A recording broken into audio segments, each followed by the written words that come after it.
Hello, and welcome to episode 27, part 2, our warrior journey. We find ourselves in the edge of the Western Plaguelands.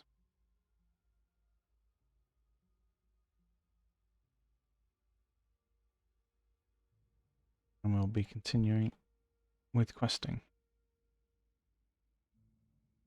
So we've got some skeletal fragments to collect, and we've got temporal parasites.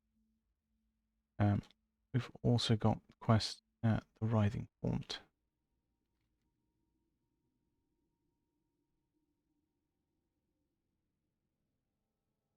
Which is that one. So I think first of all we'll go to the Writhing Haunt. See what we can gather there. And also there is a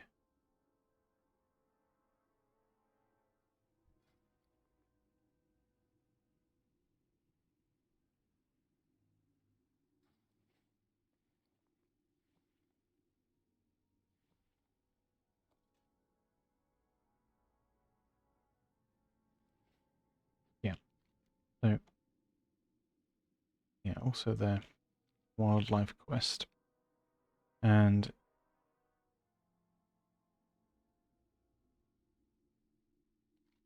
looks like somebody had an issue with the tent quest.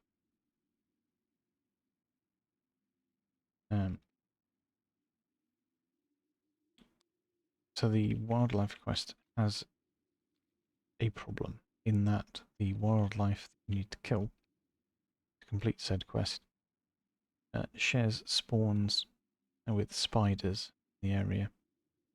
And the spiders, unfortunately, are not required for any other reason at all.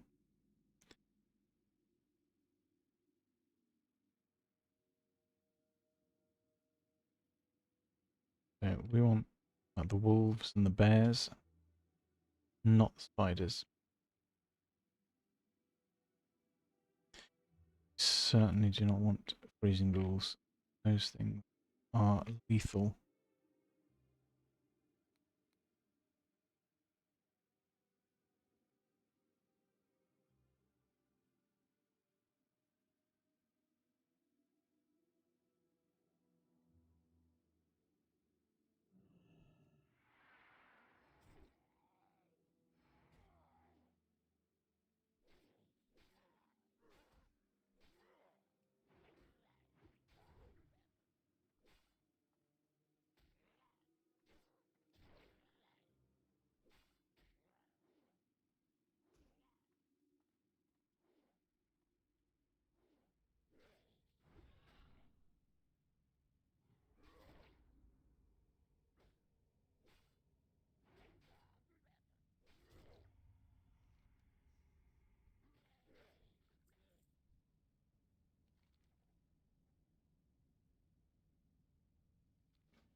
What? So the alliances. That's social aggroed onto me somehow. The heck? That.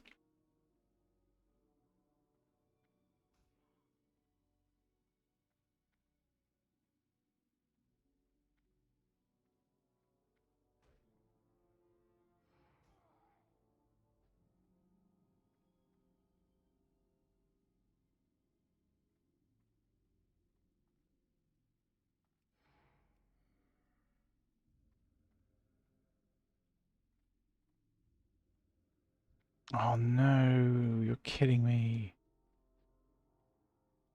Mage picked up the same quest that we did. Oh, of course he did, and now he's one step ahead. We do have charge, and we do have a slight clue in that we passed a wolf or two on this side. Maybe. I'm sure we saw one.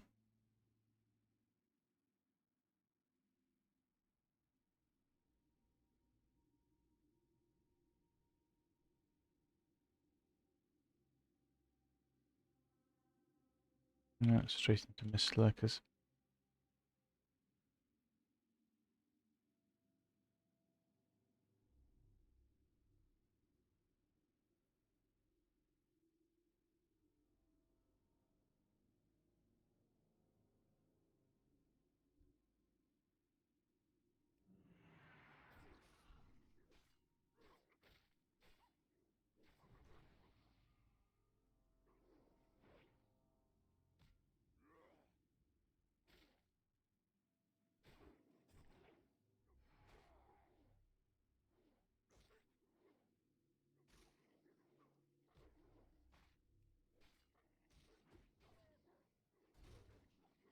Okay.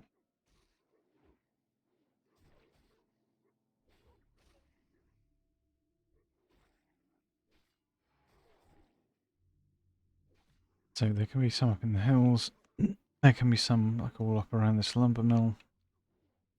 We got all over the place really.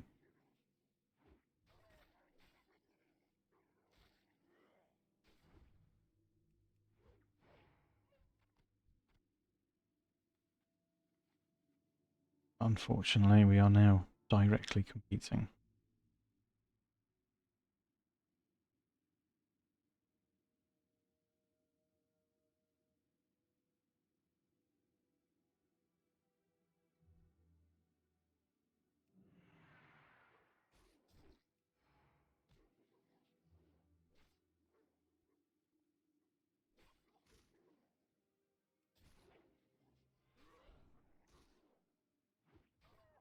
Carrion Lurker. Spider.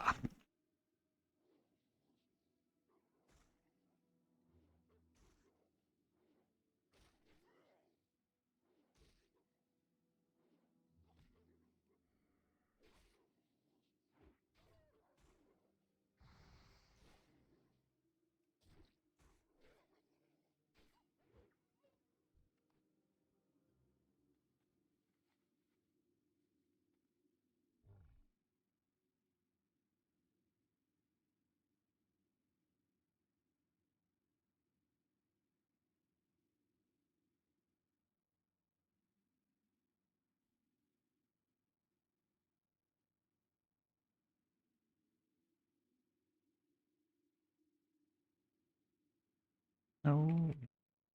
Micro Spider. However, Wolf. Then we'll drag with us.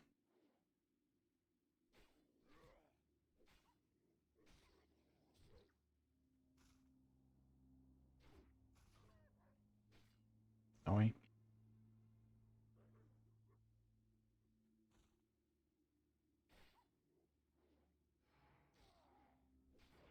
Another one over there. But we'll grab this one first.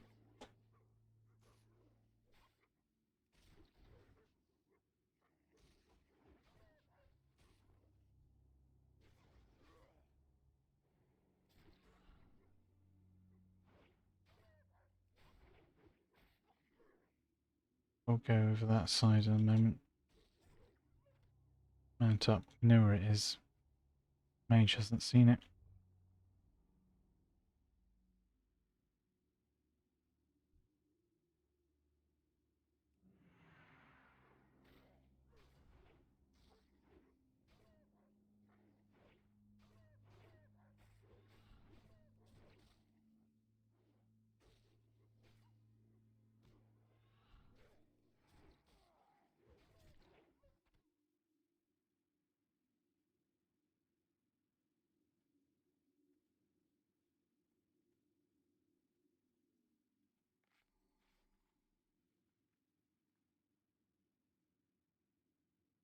We need two more wolves.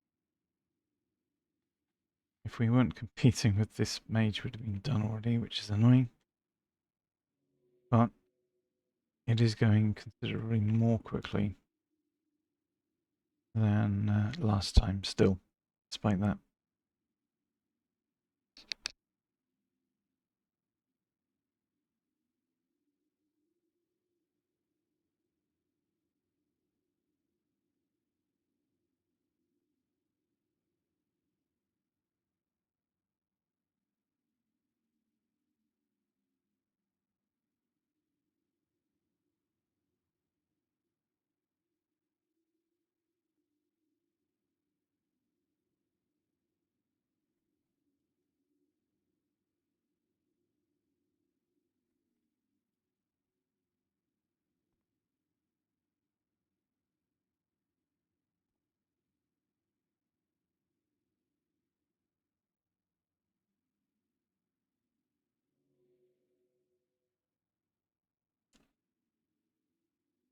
We should grab this quest while we're here.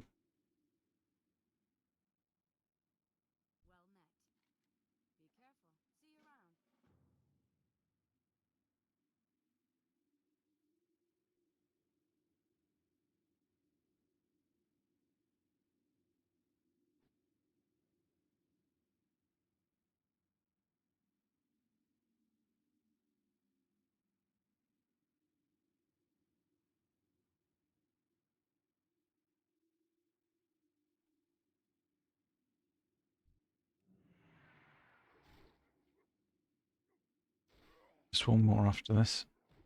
We're done. We'll move on to the bears before the mage does, with any luck.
Now, I don't know if the mage initially checked at the bottom of this area, because there are a few spawns down here. He did seem to vaguely come from this direction, so he might have checked it.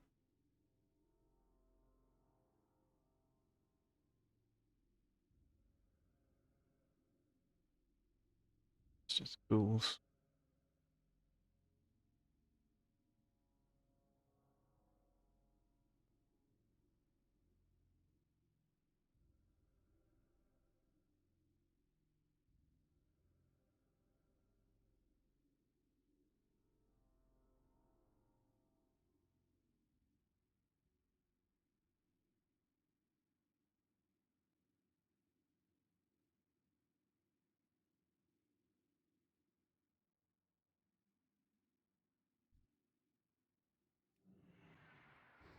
A respawned wolf. Awesome.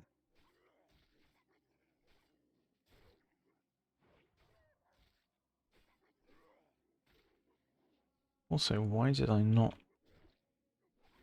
train? I mean, it's not that much of an issue, I suppose.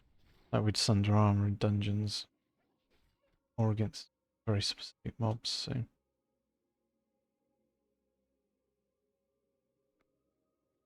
really a big deal. Anyway, we'll go and hand this quest in, get the quest for the bears.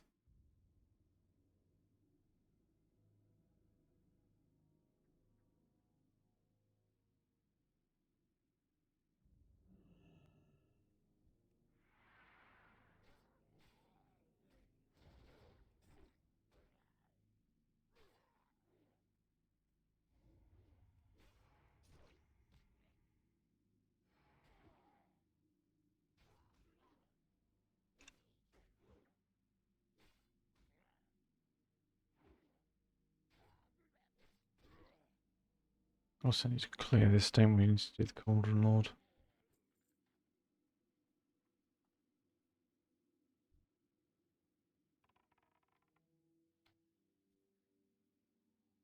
Freezing ghouls are kind of hell, though.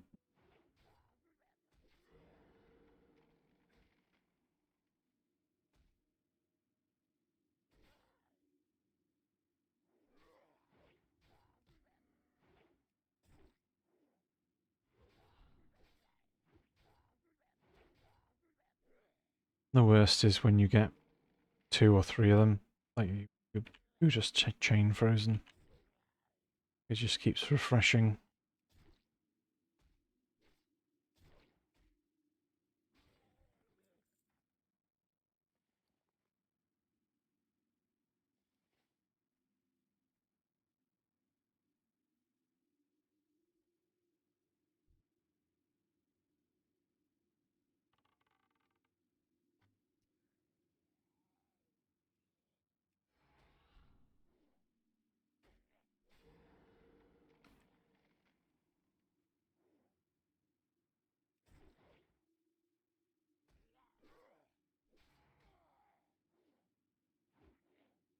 I certainly don't want to double pull Cauldron Lord and a Freezing Ghoul if we can help it.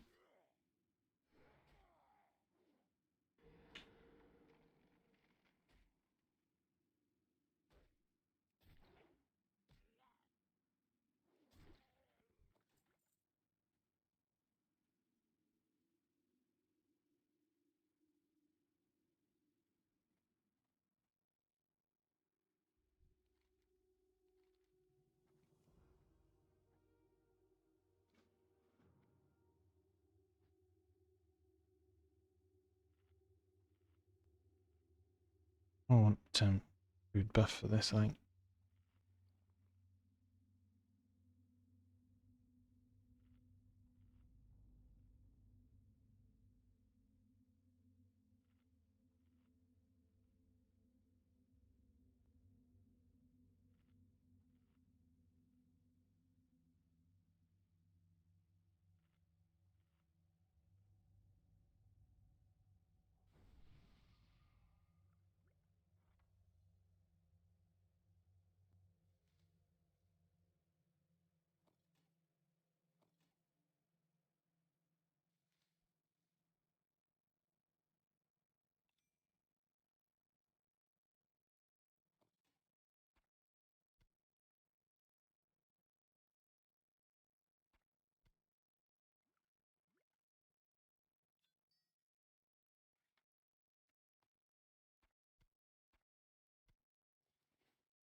Faster though.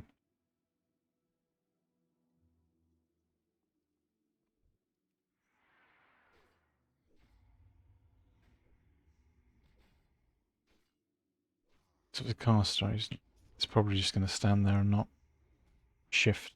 So when the ghoul came back, it would aggro, maybe.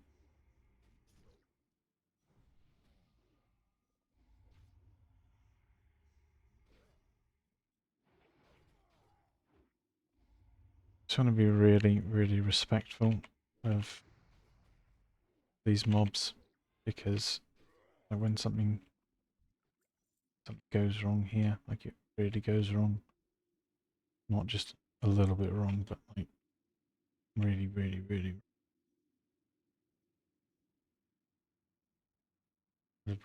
like that path this way. There we go.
Okay.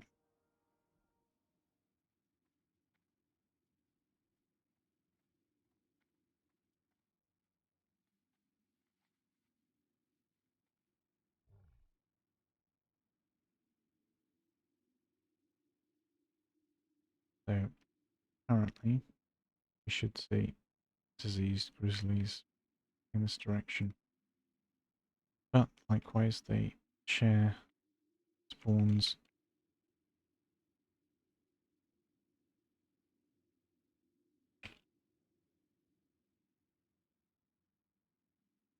Like it's not even a question.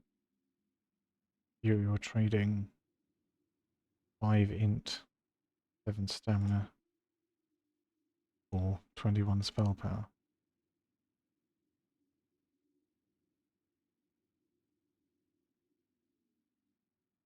Um,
let's turn this phone off.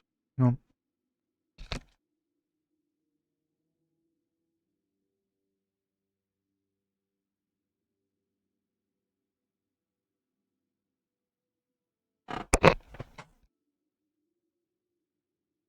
That's better. I had an alarm going off that did not need to be.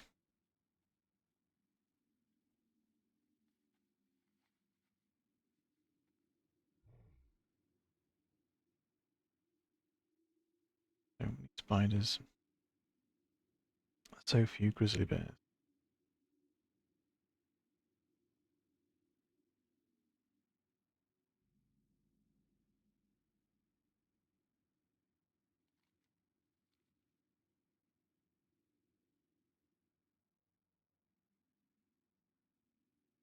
So we check north of the road. There's a massive area the grizzlies can be in. Often people don't check around this direction, around the hill. That's where we're going to start.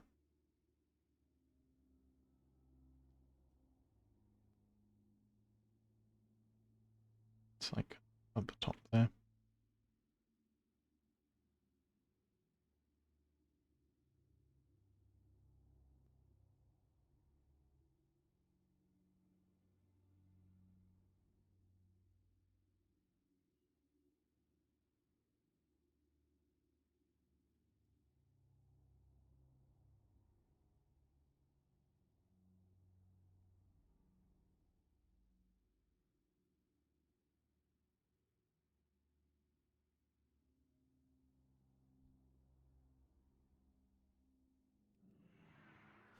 Right, we found one.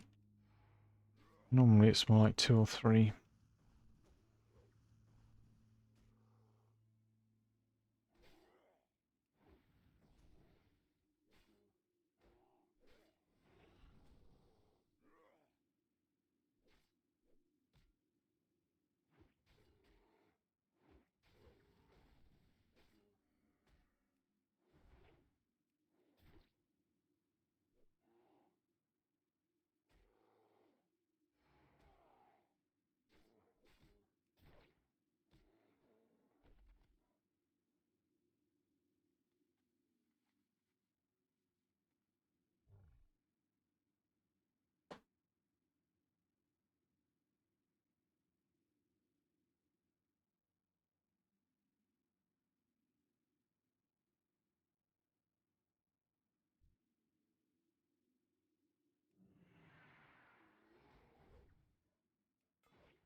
There we go.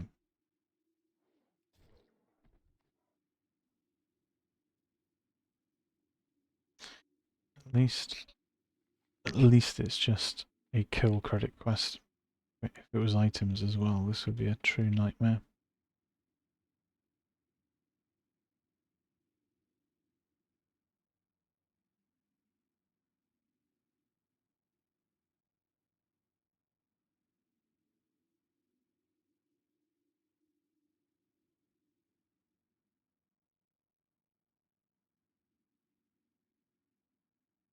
We may even have to try a different lair because this is well, we've got 3 out of 8 bears and we're running out of anywhere to check.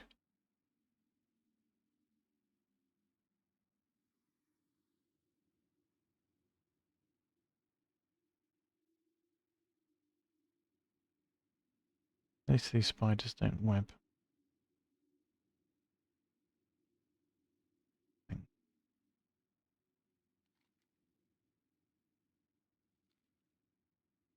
Is the last spot.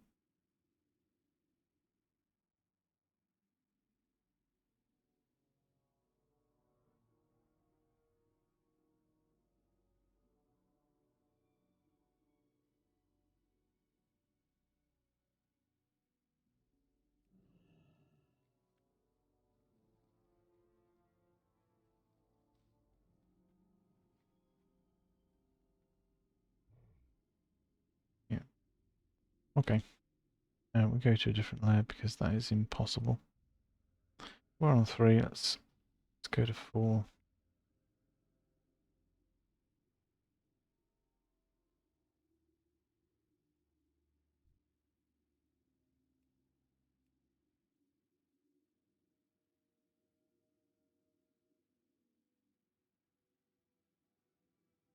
Nope.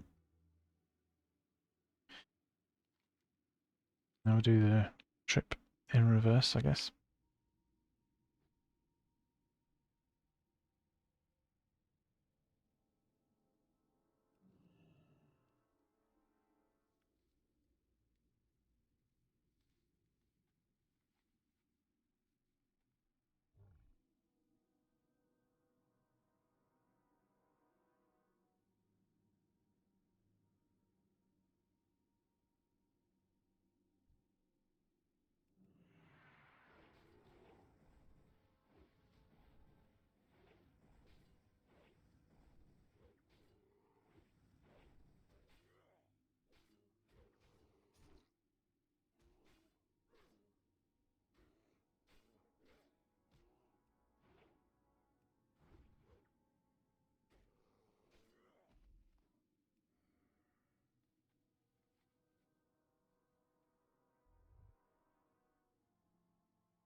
Already got 3 bears. Some nice speed.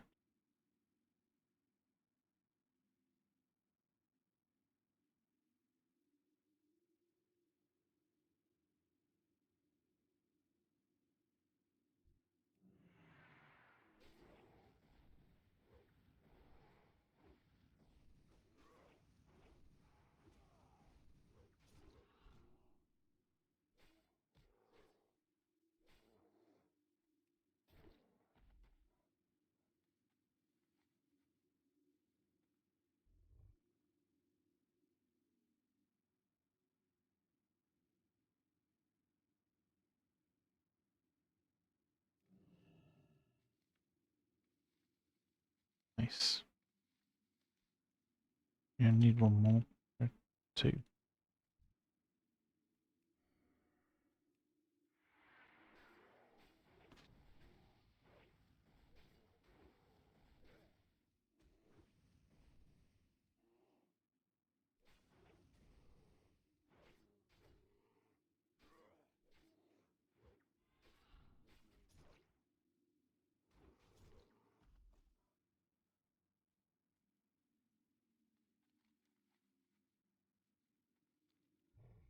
Excellent. So we'll go and then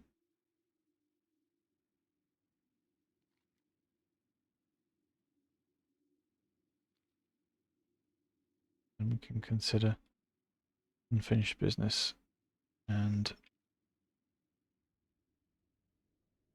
they're a matter of time.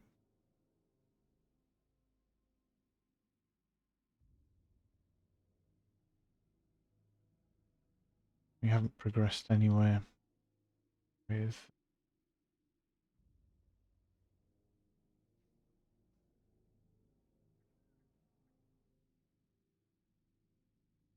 the skeletal fragments because the things that we've been fighting have obviously not been skeletons.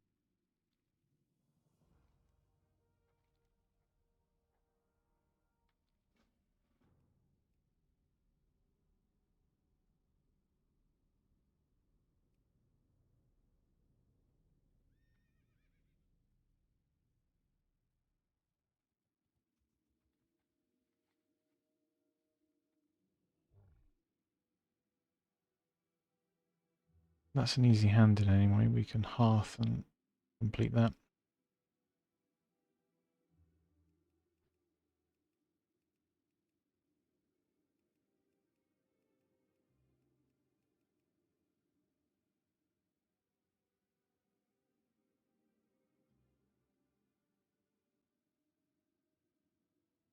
Did they AFK in water?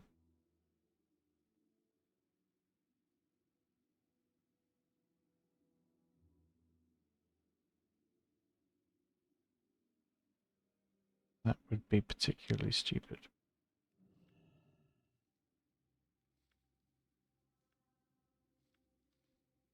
Yeah. Breathing potions or super focus, otherwise, no. The undead? Yeah. They have a little bit of a longer timer anyway.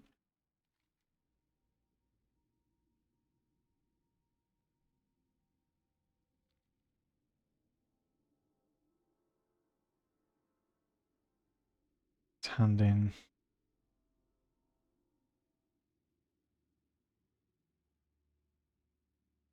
Actually, let's think about this.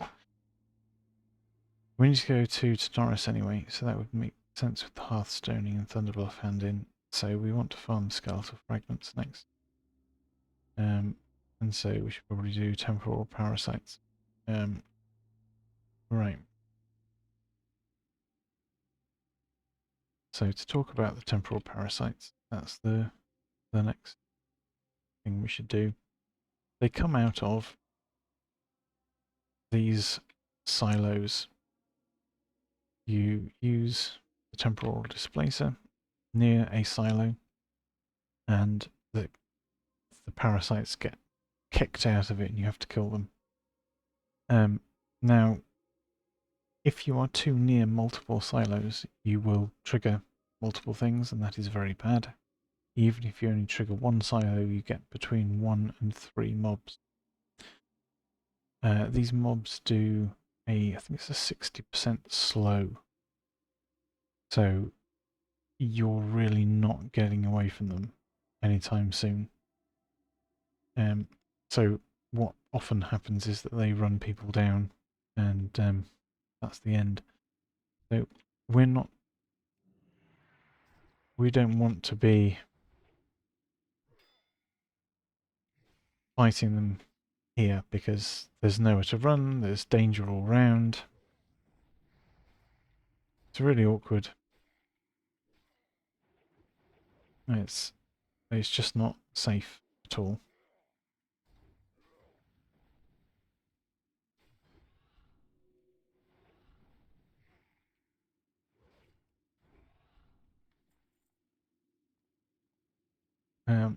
One important thing to know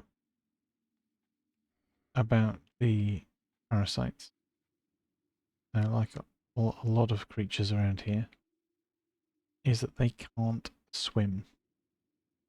And there are silos near the riverside down here.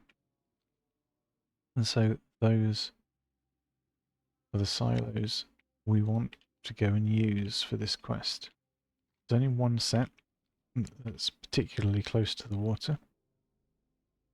You've got some that are kind of close, but it's with a 60% slow, it's a long drag on them. As you can see, these are the silos really close to the water.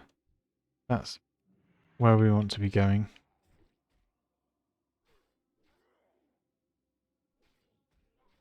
Yeah, so 60% slow on these things, up to 3 of them. And we haven't even mentioned the real danger yet, which is that when you kill one of them,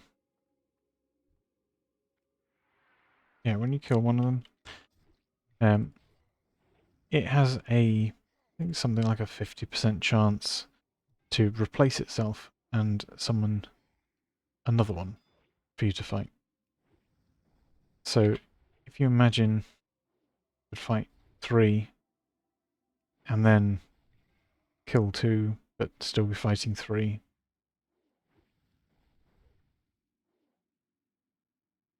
it can get very difficult very quickly, especially for a class like a warrior, where you don't have any options. You just have to keep fighting. So we're going to start attempting to use that a little far further away. So just make sure we're in the range of just one silo.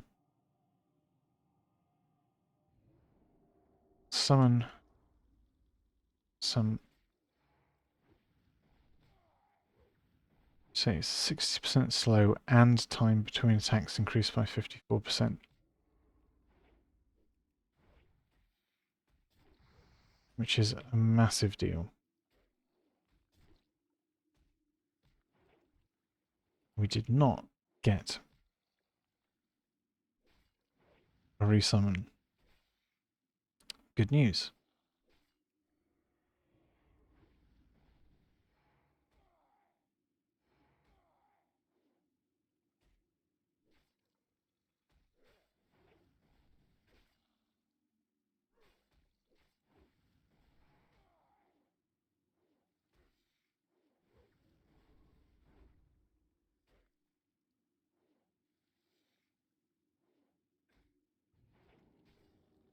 We did get a resummon.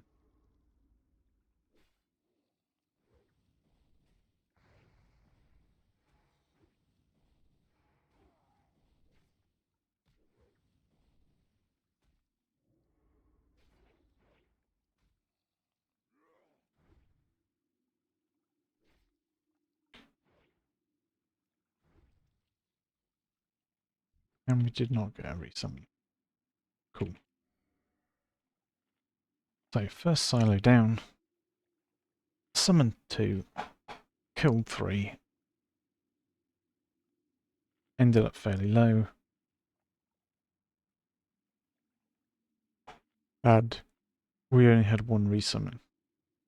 The trouble comes when you keep flipping heads or tails, depending on how you look at it, in a row, and you just get resummon after resummon after resummon. What do you do? What can you do? And the answer is not a lot. So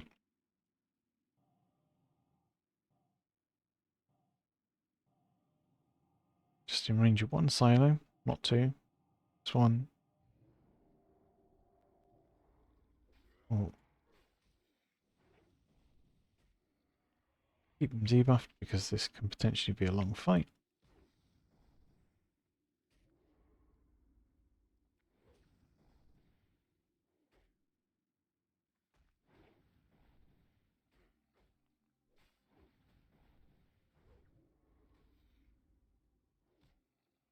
Walk them down to the water.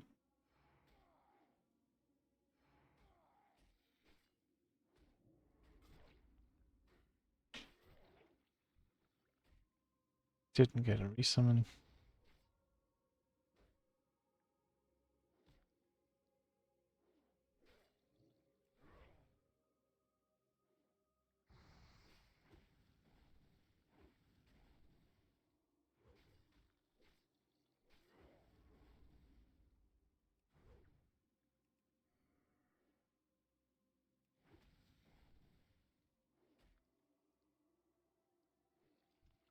And didn't get a resummon. Well, that's quite surprising. Rebuff. And then we'll do silo number 3.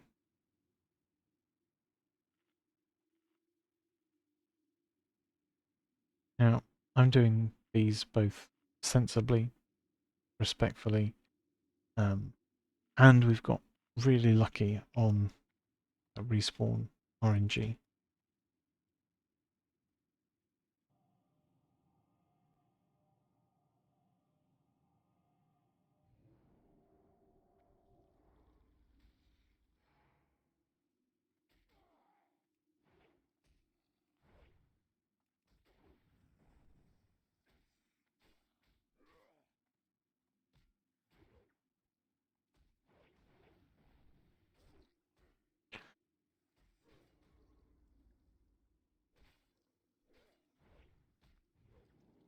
There we go. There's a respawn. We'll do what we can about that.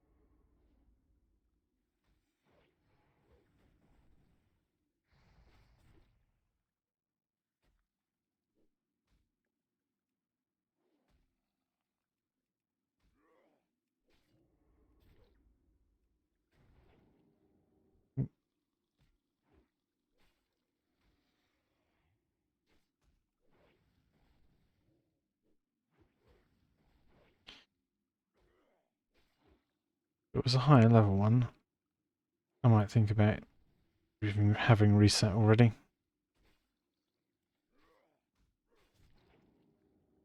Yeah, no. I'm not going to do it. I'm not going to do yet another one.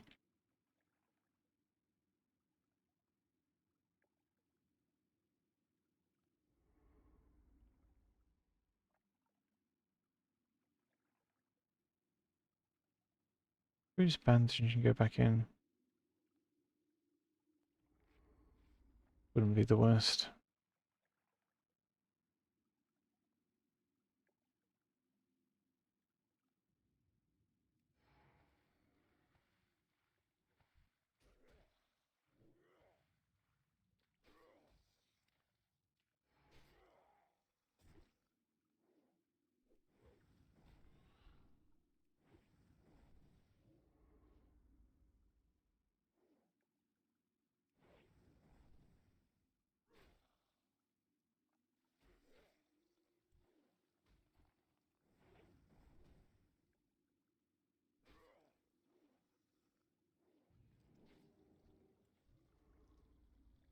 How many times does this respawn now?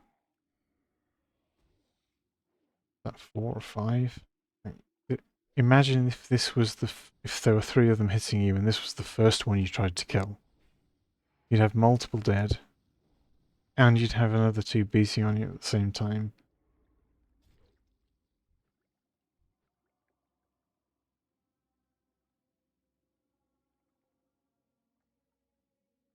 The first silo we got 3 out of, and then we got 2 to get to 5, and that last silo got 6.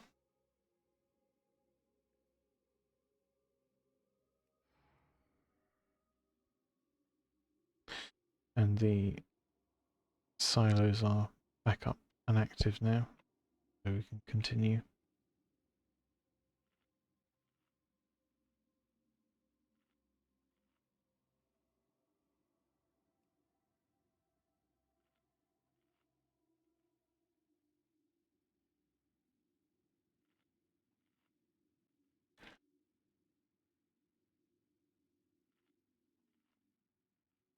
Okay.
Now just get 1 this time. Okay.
What?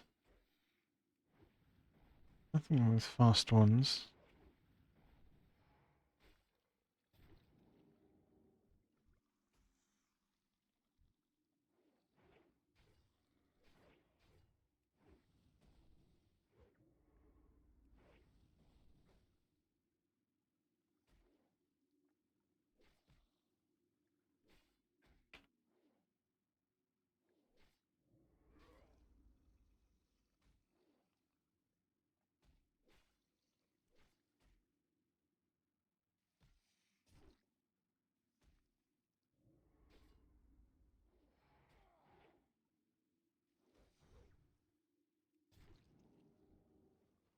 Yeah.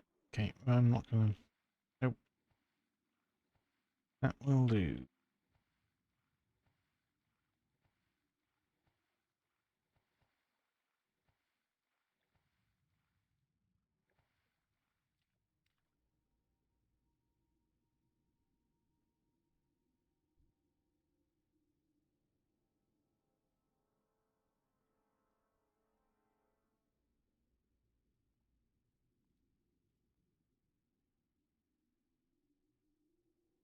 And that's why you do what you do.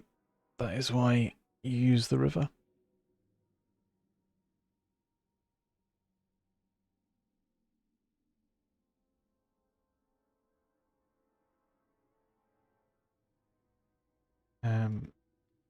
Yeah, so a matter of time is now completable. We need to farm skeletal shards. We need to return to the bulwark as well.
It's one of those quests that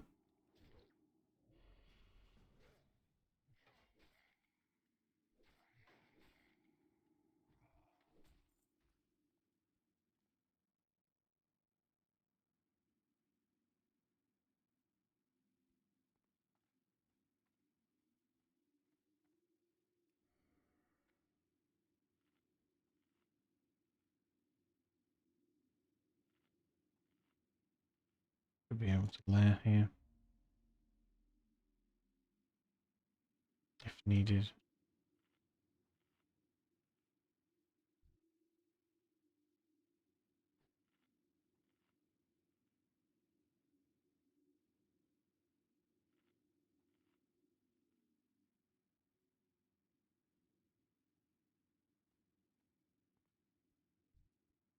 Too.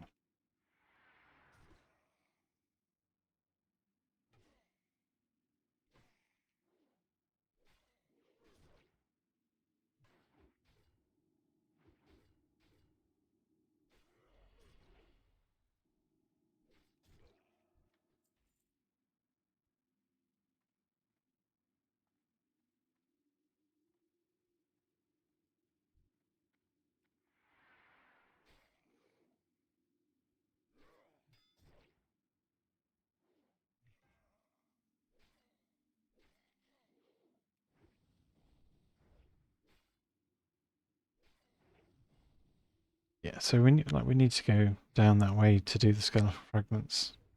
Like follow up anyway.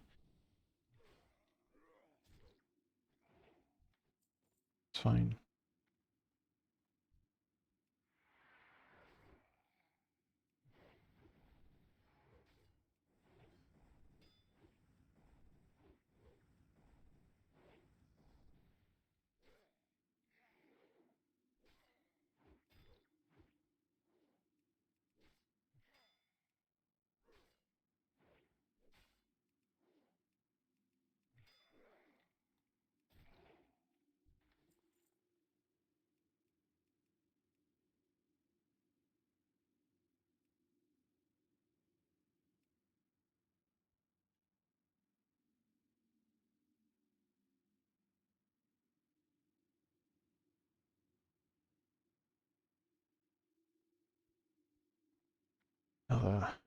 Another death.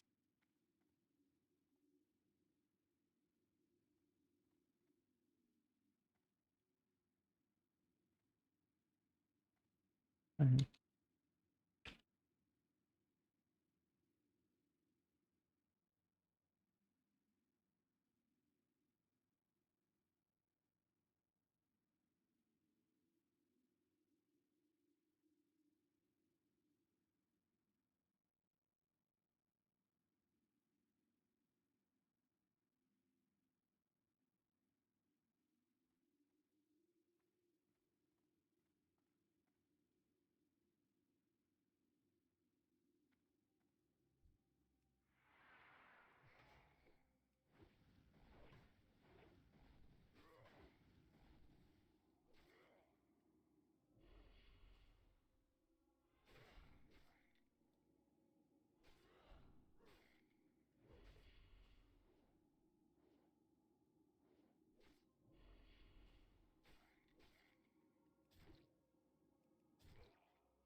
Oh no, my Hearthstone isn't in free wind post, is it? Not anymore.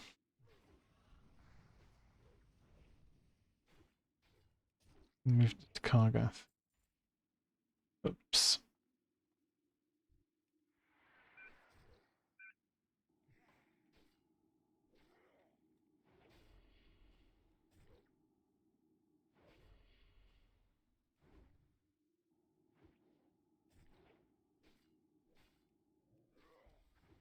Oh, it's an acolyte, not a.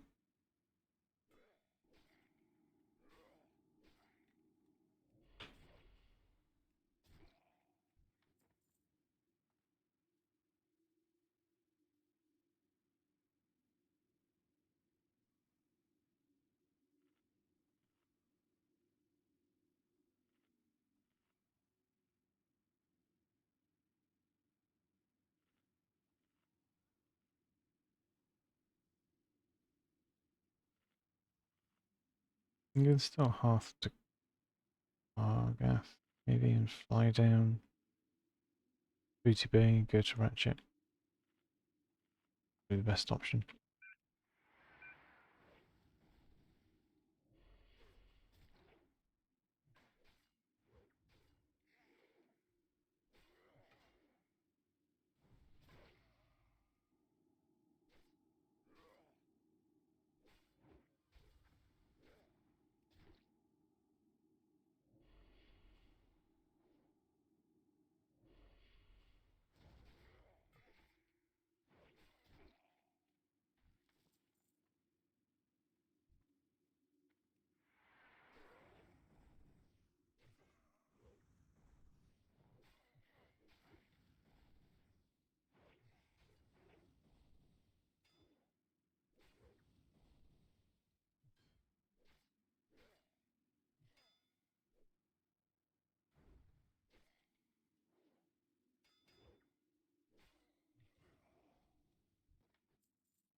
Yep.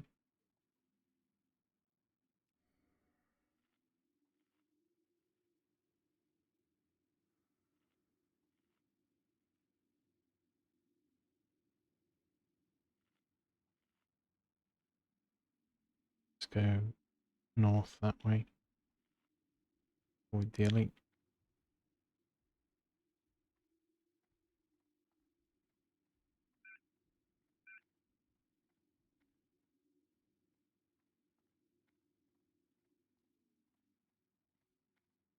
Some ghouls. Lots of ghouls.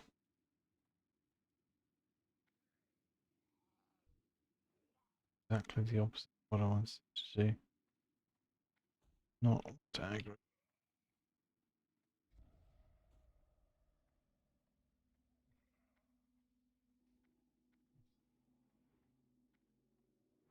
Hopefully it just runs away.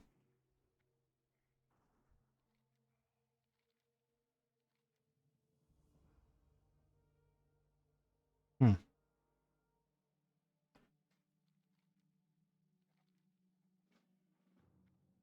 Cheers.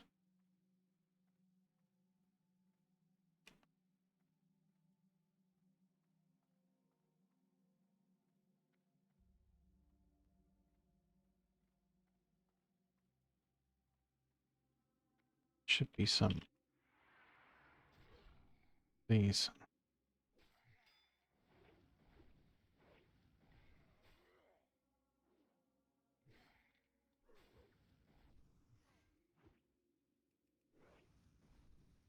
As I say, there should be some of these like around the edge of the village.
We also want to keep an eye out for boxes.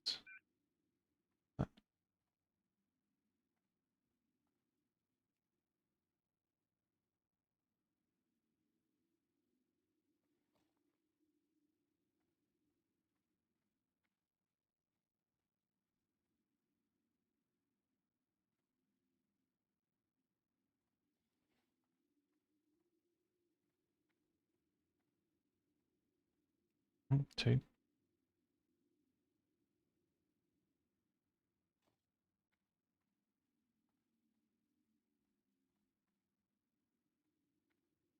It's hiding. It's kind of ridiculous.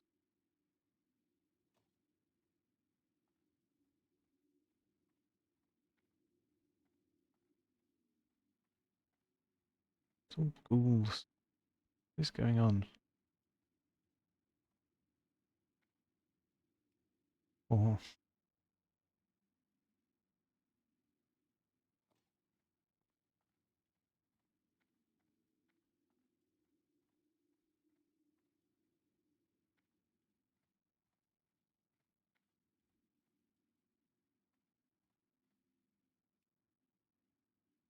there's two.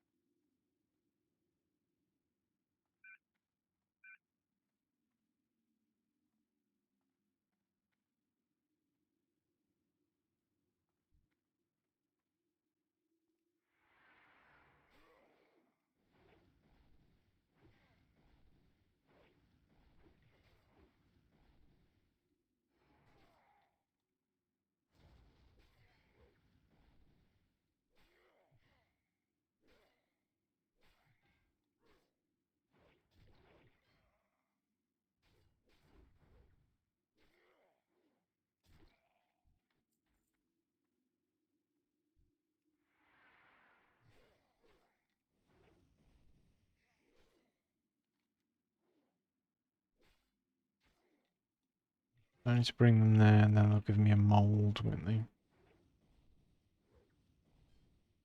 think. Regardless, we can then Hearthstone.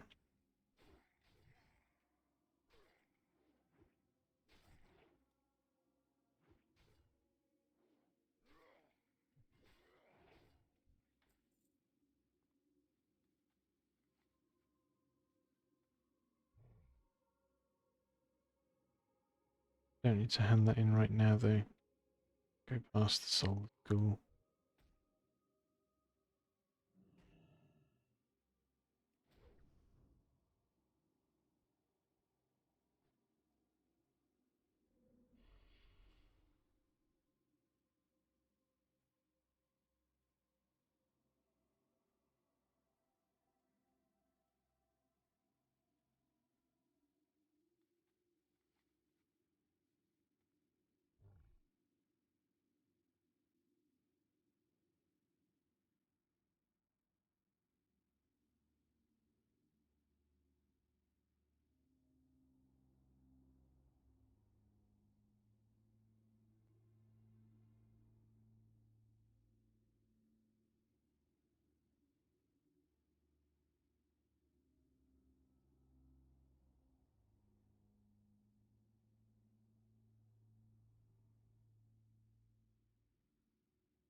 Okay. In.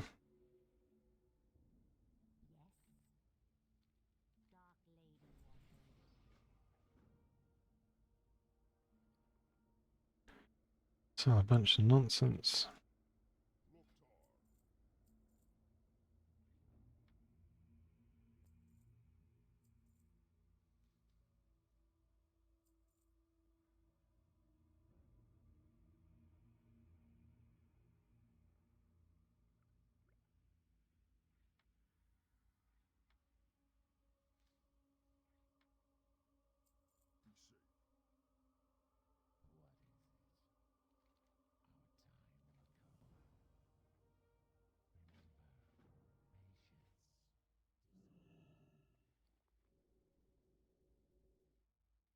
am I doing?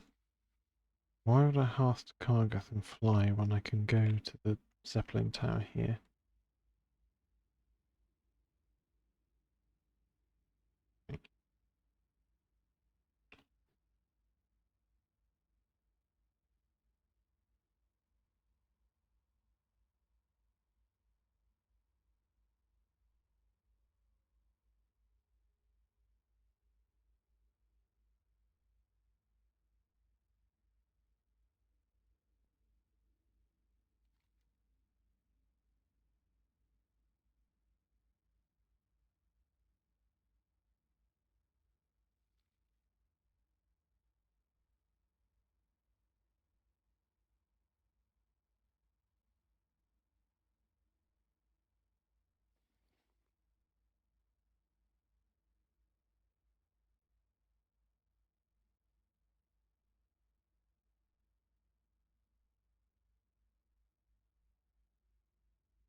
So I could go Grongon down and across to Ratchet, or I could go Orgrimmar, fly down directly.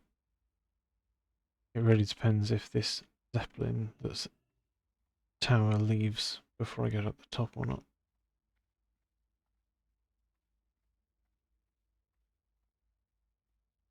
It does. So that makes our decision for us. You go to Orgrimmar and fly down.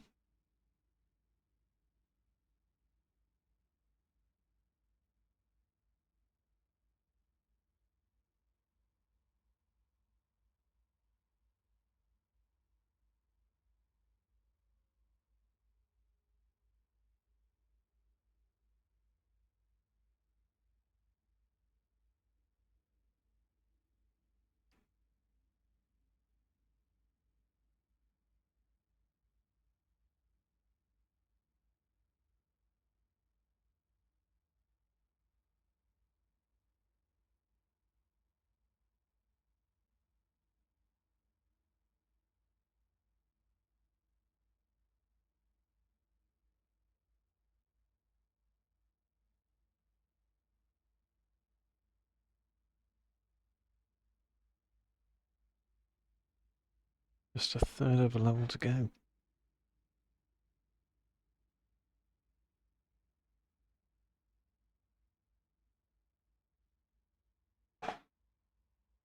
And the key quest lines up with Alas Underhull, because they both require you to kill Varaj the Summoner. Got one more cauldron to do.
I'll type to him after we start flying.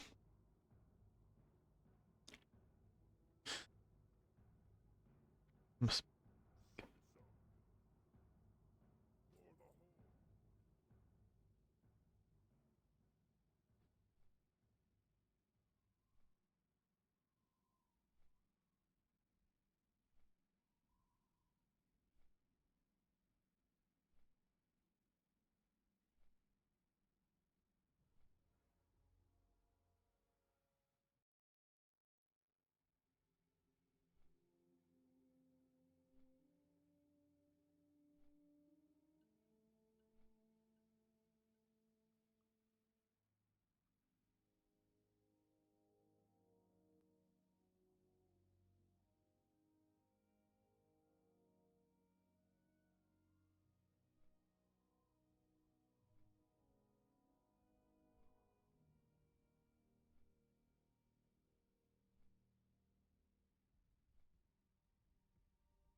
Yeah. Alright. And we only made it to, was it 36 or 38 on the priest before the rather tragic roach pulling tank incident in Razorfen Downs.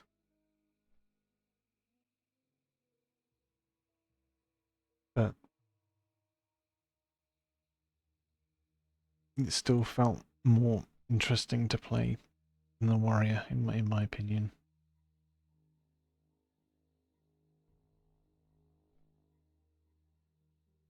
I don't know what I should do next though. What's character number 2? That's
Just going to refresh that in case he stuns.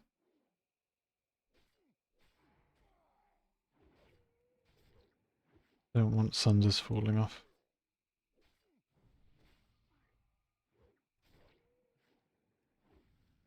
There we go. Run away. Nice and simple. He hits so hard though. Another one of those mobs that's pretty awkward.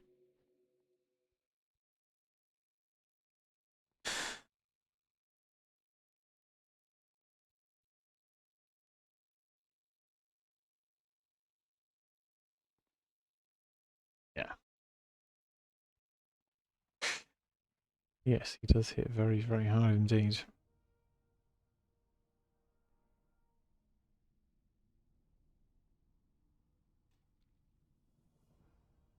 $490 XP. And given that we're kind of going to Tanaris anyway, it's fine. Right.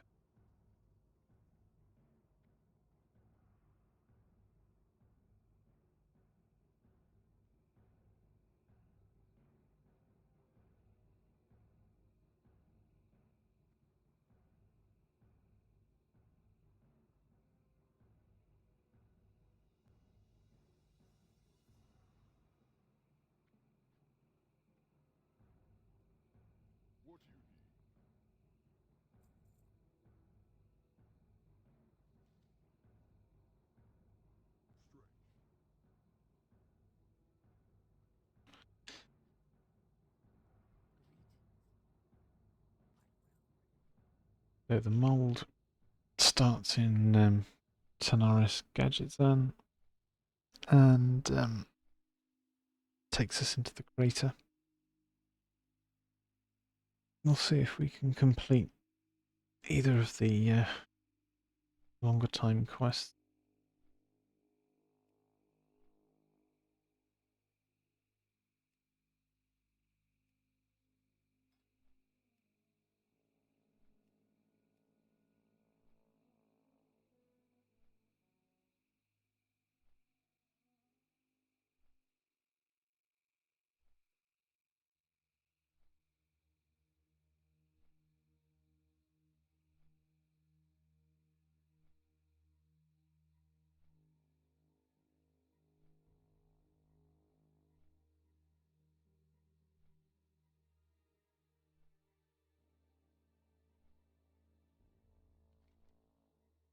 Mold, dangerous to go alone.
the counting out time quest that we did with the watches rewards an item that you can use against Arash to do a significant chunk of its health.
Yeah, yeah.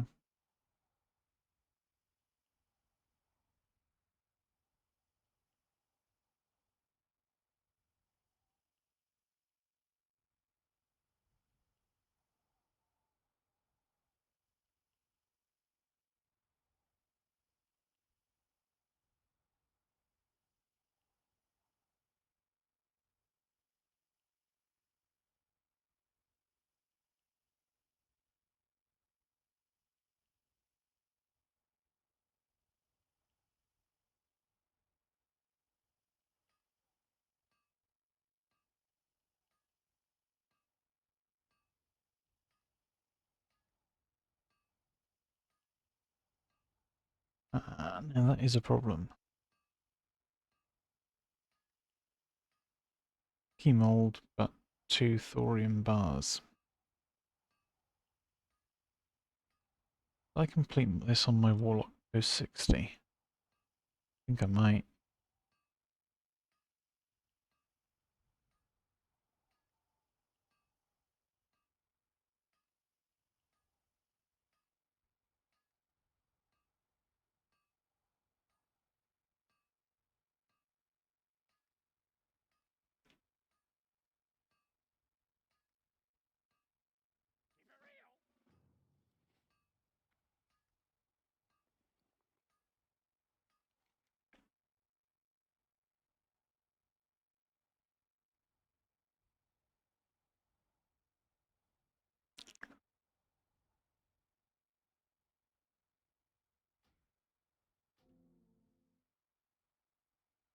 Yeah, I'm just gonna have to sit there.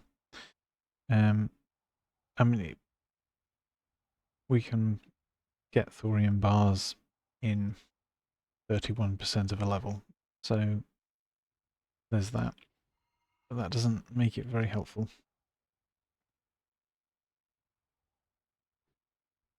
Uh,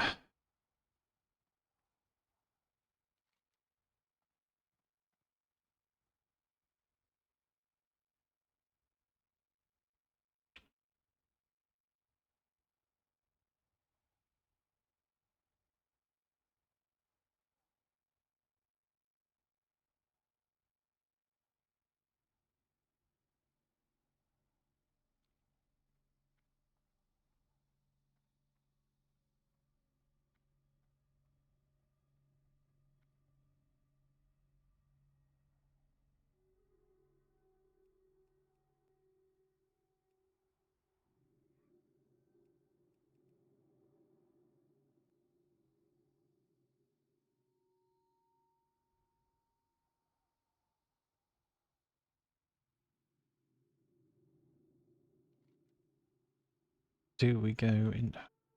I guess we do go into Ngoro Crater and ask.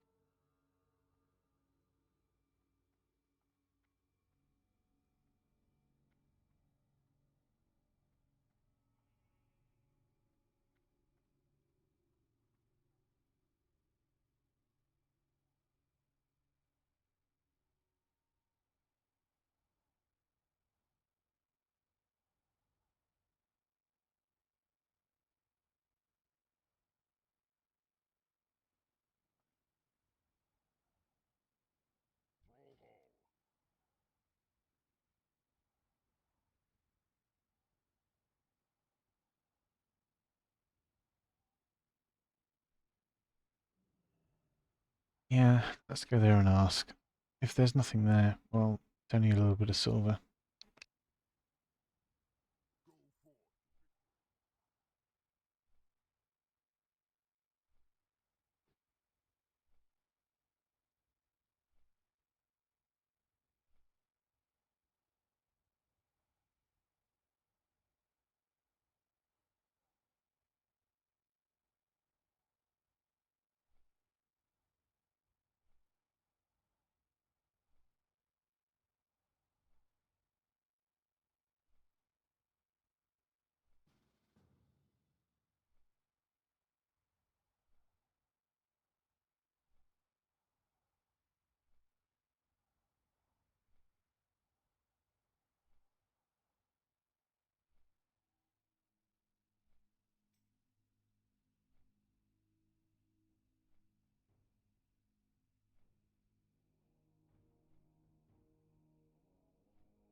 Awesome. So that's a person.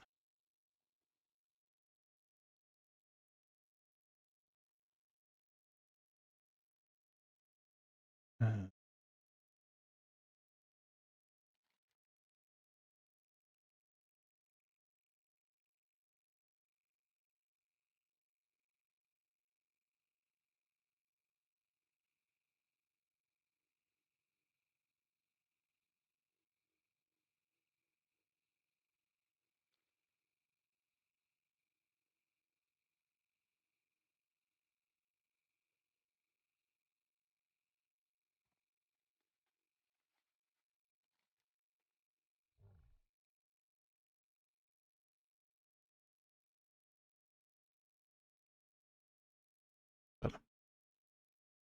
tracked.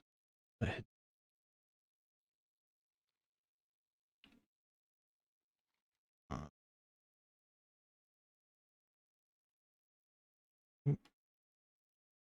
they're in.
It'd be nice if it like showed you his stats so that you could know what it was he did.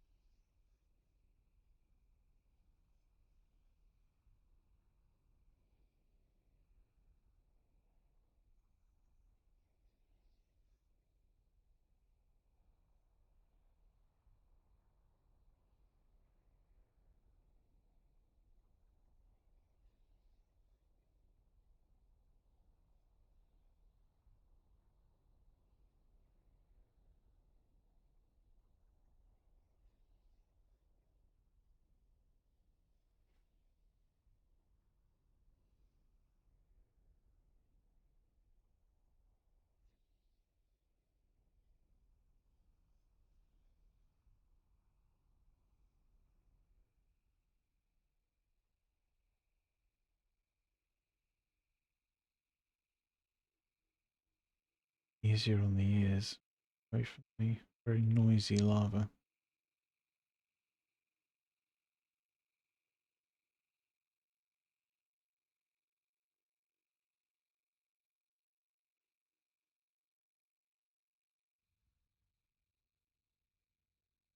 Oh, okay. Everything just respawned at once. Interesting.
I might go and do the spirits of the south wind while I'm here.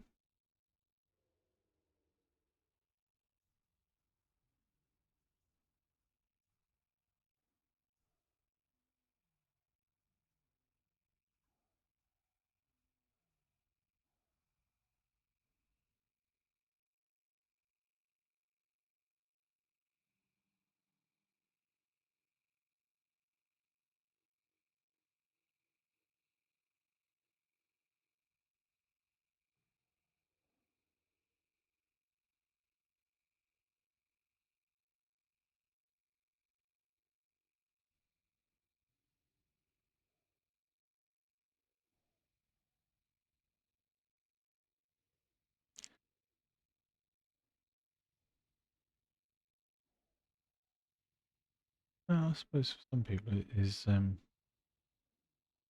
evening, isn't it?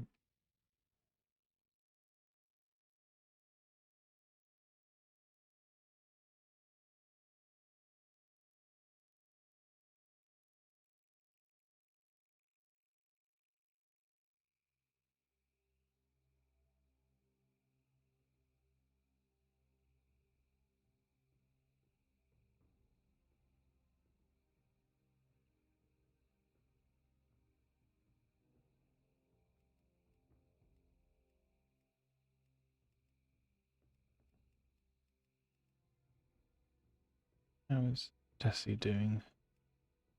Dean?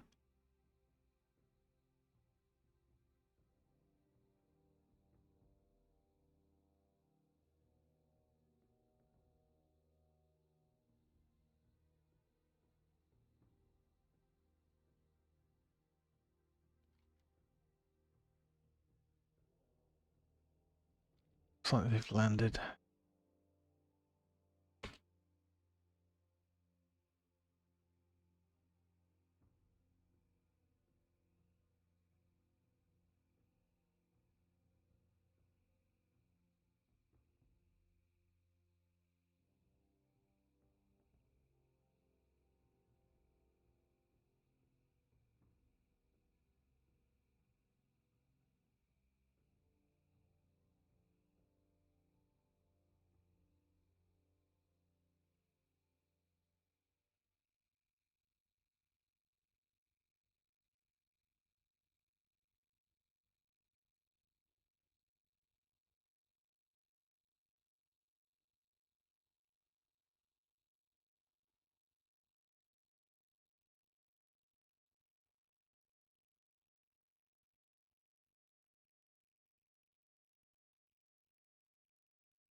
Nice and simple. So much easier when there's a healer there as well.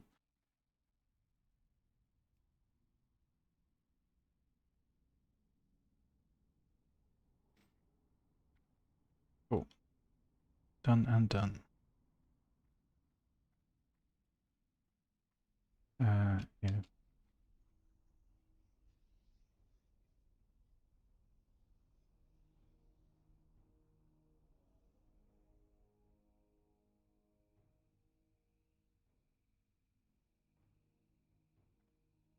Very much not easy when there is 0 healing.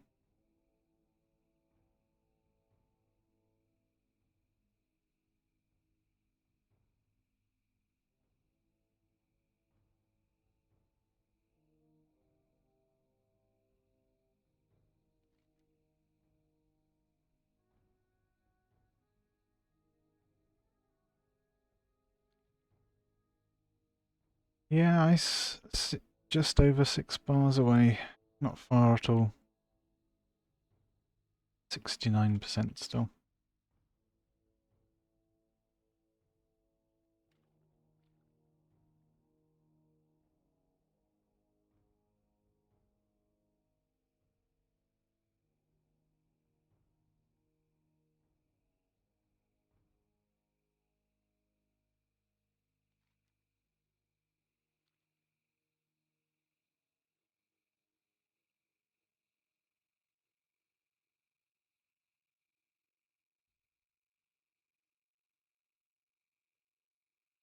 Doesn't look like we're going to find anyone for pawn captures queen though,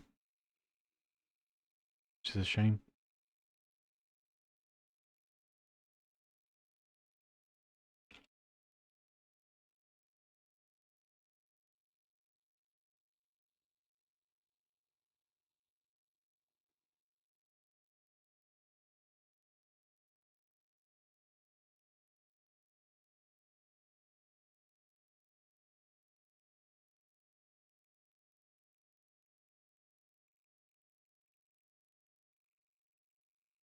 I so very, very badly want to get this dungeon run going, but I'm not going to have any proper time for it until later tonight now.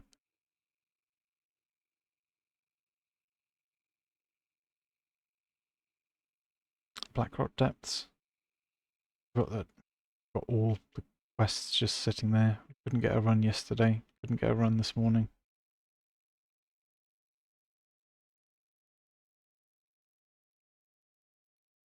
Good day to you. Very good.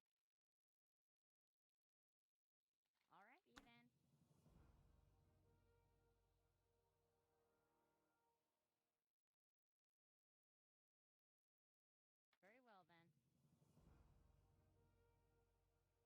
Very well then. Yeah, yeah. Well, one of the DPS that said they wanted to go wasn't around this morning. The healer who wanted to go with more guildies, so they said let's do it later, and then we only had one DPS as well as the healer, so we were still looking for 2 people. And it just made more sense to say, you know what, let's leave it.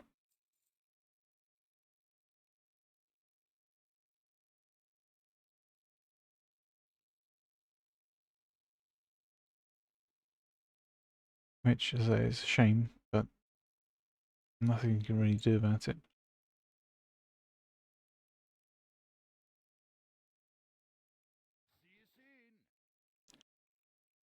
And there's enough people online. You know, there's enough 60s around.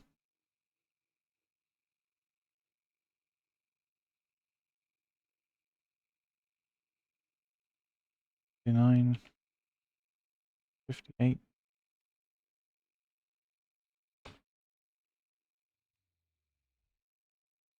You know, I mean, it's the only anniversary hardcore server. You know,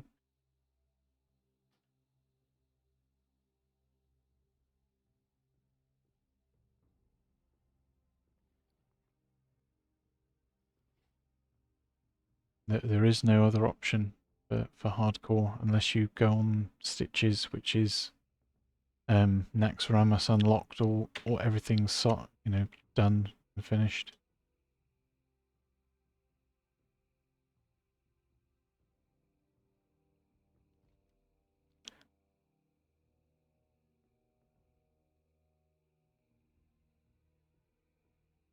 Whereas this server's still on progression unlocking. So Blackwing Lair was the last content active.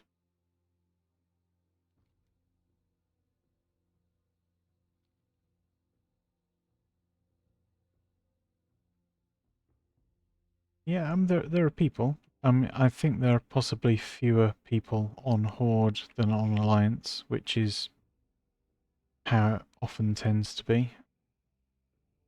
But in general, like the people are nicer on board, so I don't mind that so much. Oh, hang on. That is not deep enough to stop the devil saw.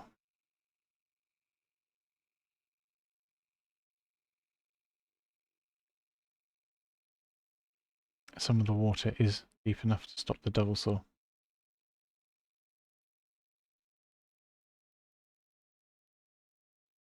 Yeah, I mean, I think some people play and try hardcore and they die and then they give up, you know? And some people really love it and stick with it regardless.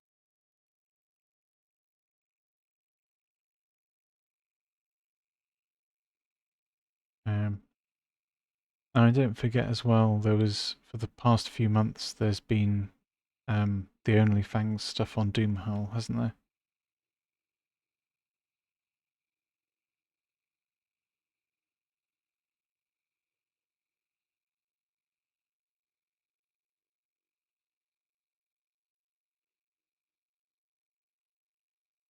Well, to all the people who love World PvP, I congratulate them. Uh,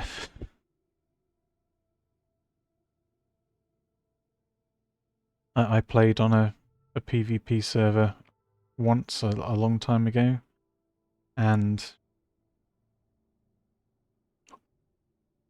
I didn't think it was particularly fun.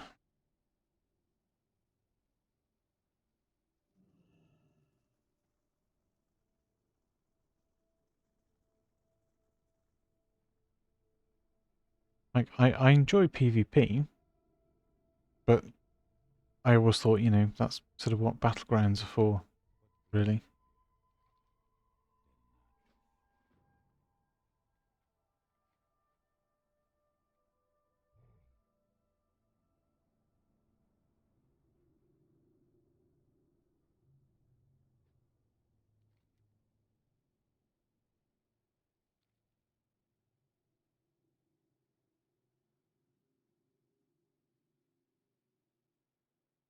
I remember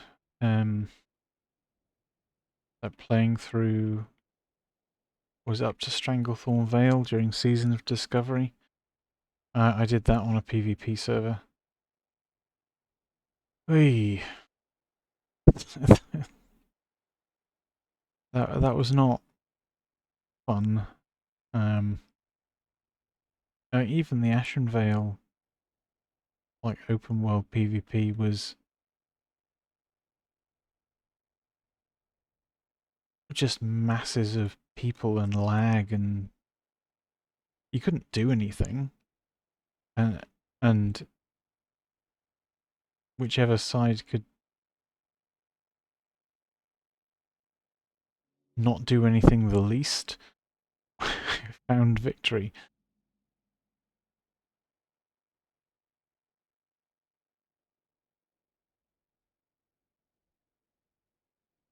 Yeah, well they've got a bit better balancing for the servers now, which is good. So if one side becomes too unbalanced, they literally stop character generation for the other.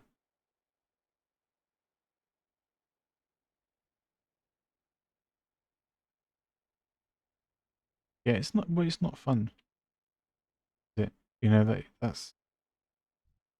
that's what it boils down to. At some point, it stops being fun if you can't play the game.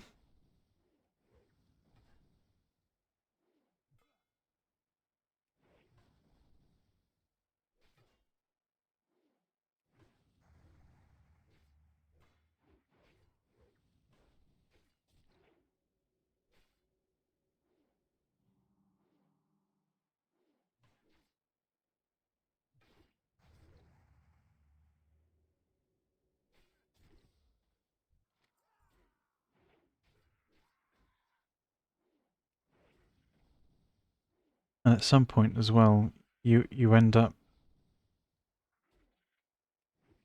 um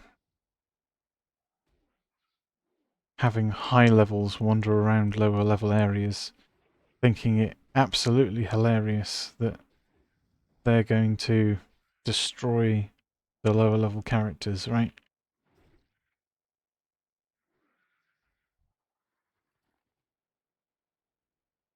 But at some point, you know, that's great and all.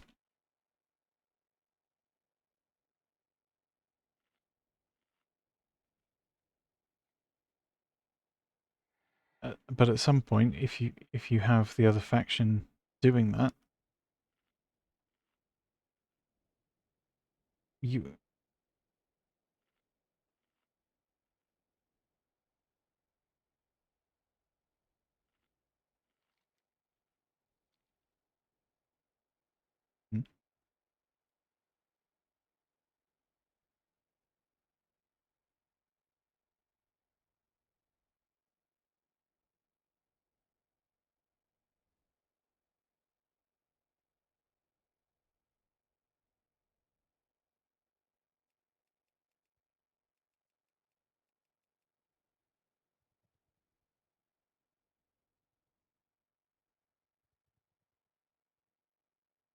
oh yeah.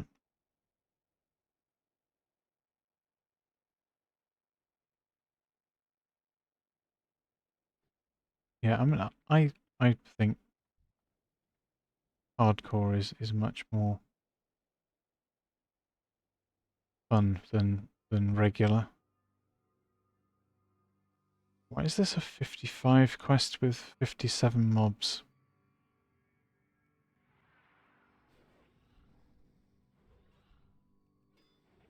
And 57 mobs that spawn 57 plus mobs.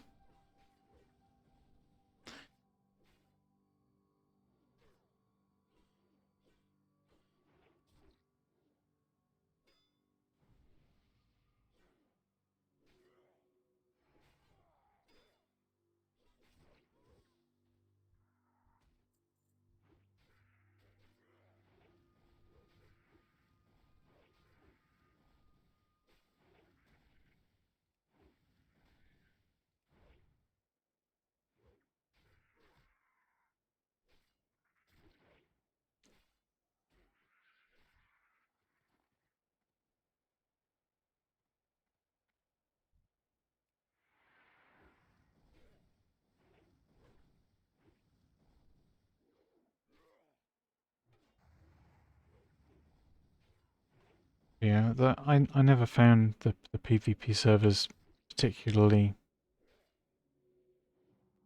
enjoyable because of that like briefing element, essentially.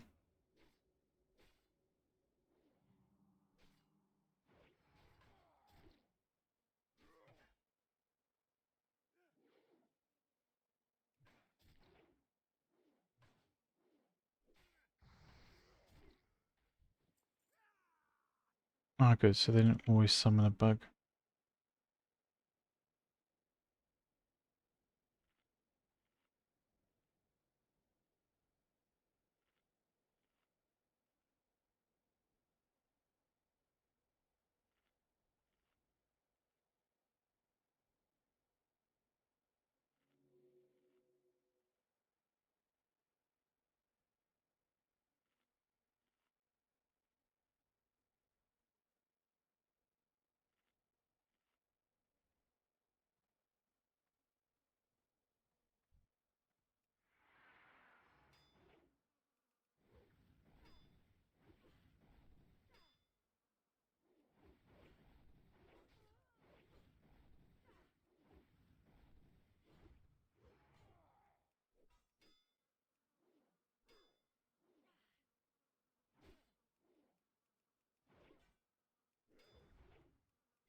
Once I hit 60, am I going to wait until previous to raid? Well, I mean, I would want to do various 60 dungeons. I would certainly want better gear, especially if I'm going to tank anything. I don't particularly want to raid as a DPS warrior. I think that would be kind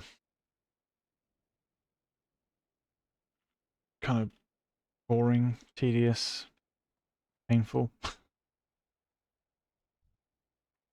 Take your pick. And I will do max level dungeons with this guy. I leveled him because I enjoy tanking, so yeah, that's a big part. But I also do want to continue with leveling more characters. So, like, I'll fit in dungeon runs with him around other leveling content, I expect. The big question being, what next?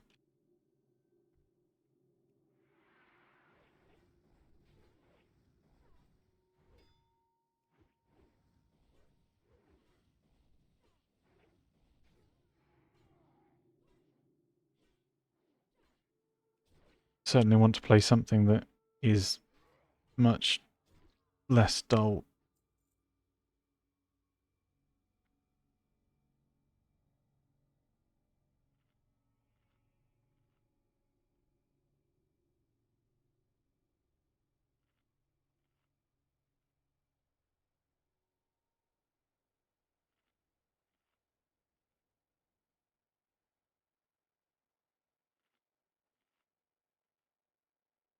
So the goal of having one character of each race and class, the idea was to play through all of the classes to 60, and in that mix of 9 classes, to have each race represented at least once.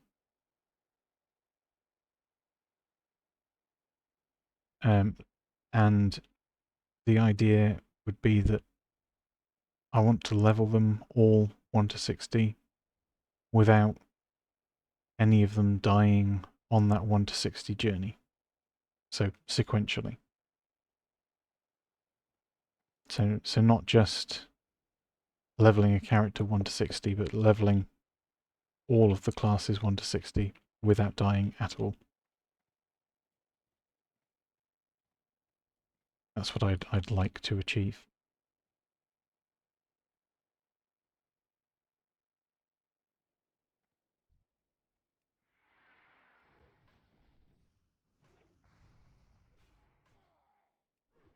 Or if I then played it at 60, and they subsequently died in a dungeon run, like that's okay. Like, provided they've hit 60, then like that, that's the journey locked in. But obviously, if any character died along the way, I would have to start that again.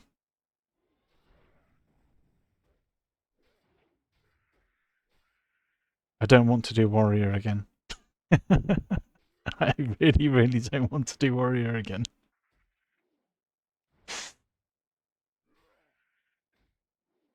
I don't even know how viable, like, that.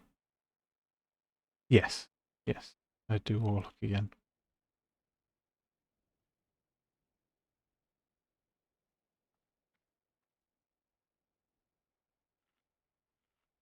If there's any 60, I do want to live on hardcore. It's a warlock anyway.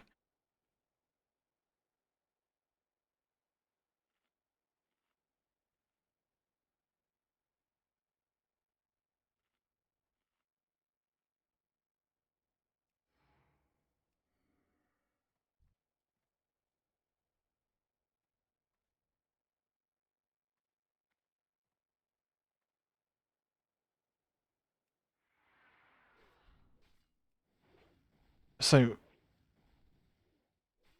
like, is it viable? Is it feasible to level 9 characters 1 to 60 without dying, whilst also doing things like pug dungeons?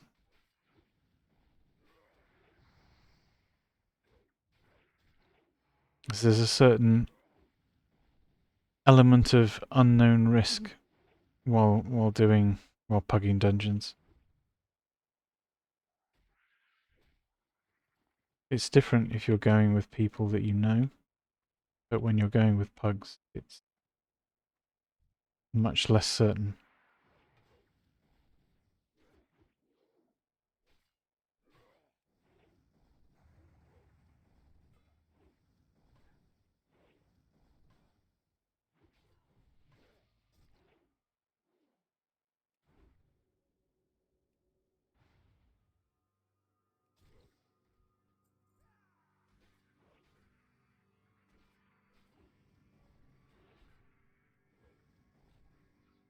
That's what I was thinking. Yes, if the warrior was still living, then to level all the characters sequentially, I would have to remake it.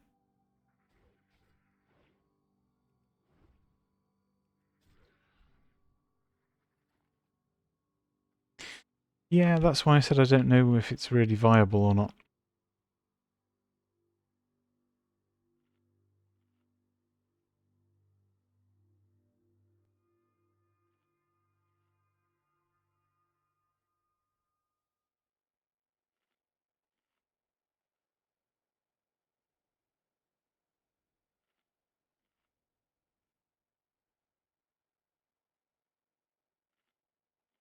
Like, I don't know whether it's too much of an ask. What with potential like random disconnects or whatever you might face, you know?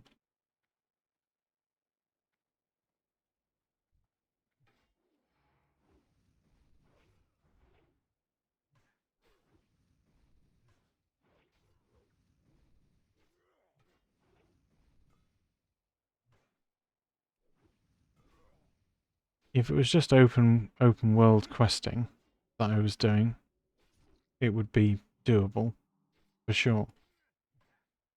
It's when you start to include the pug running dungeons that's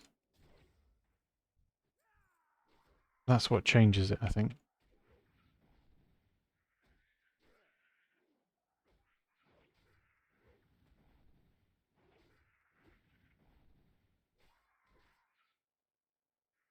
Because it only takes one sort of idiot or griefer, and then you're stuck.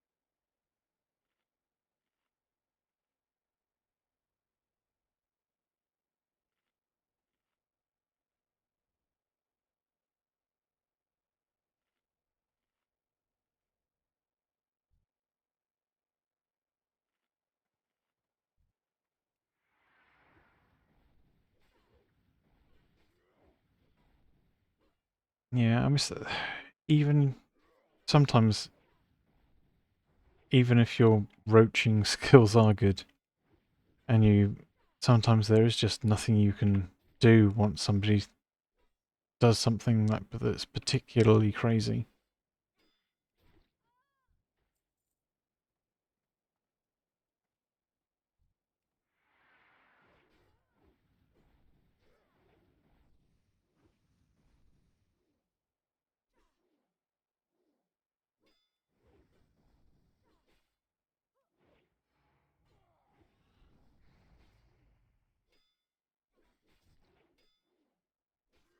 I mean, it's also a goal that would take a pretty long time to accomplish as well.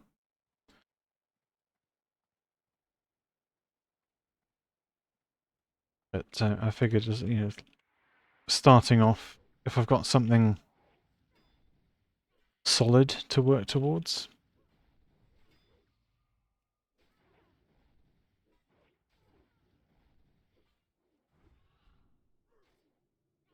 then that's helpful.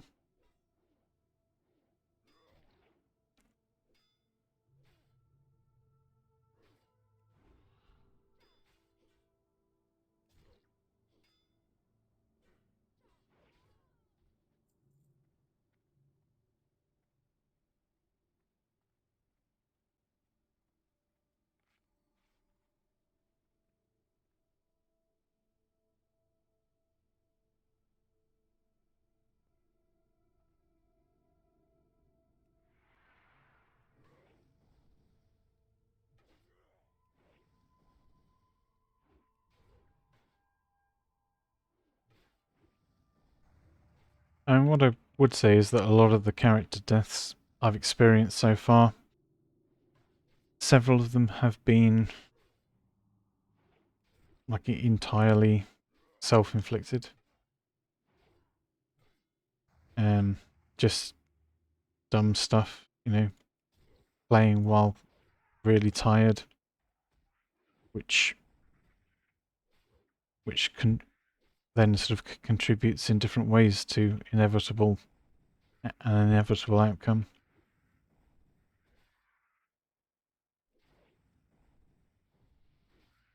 And poor decision making is a big factor.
Okay, so that is that complete.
Scale the tower.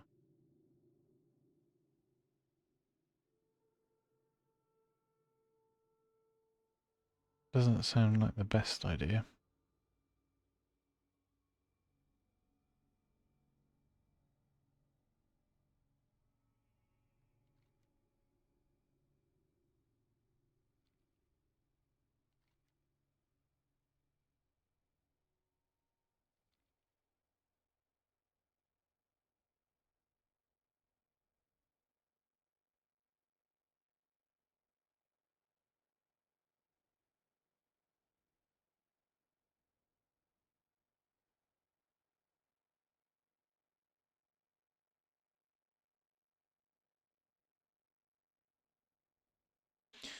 There's a chain spawn event. I forget. It's just mob after mob after.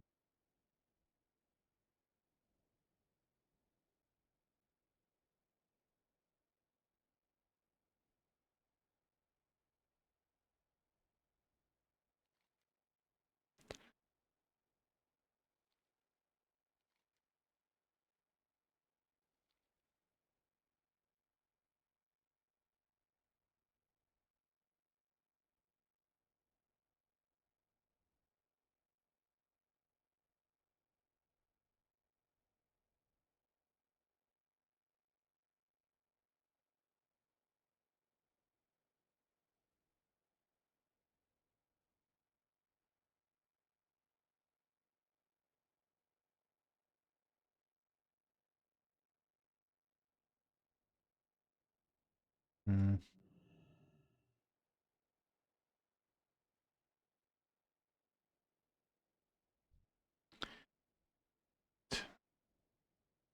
The two at once.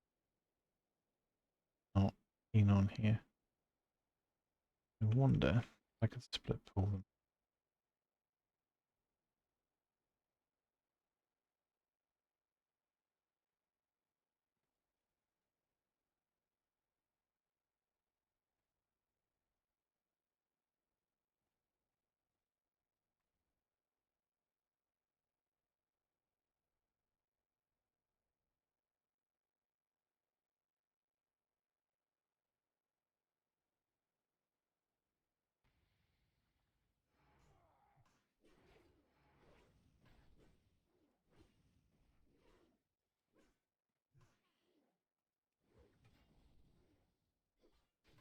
Or we can just kill the druid first.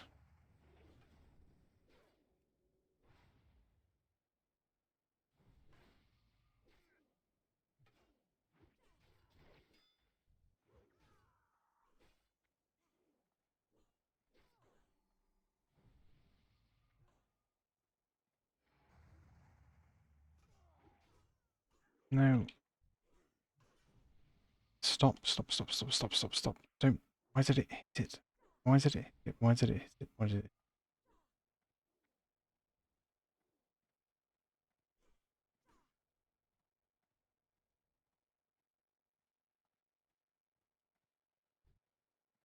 Annoying.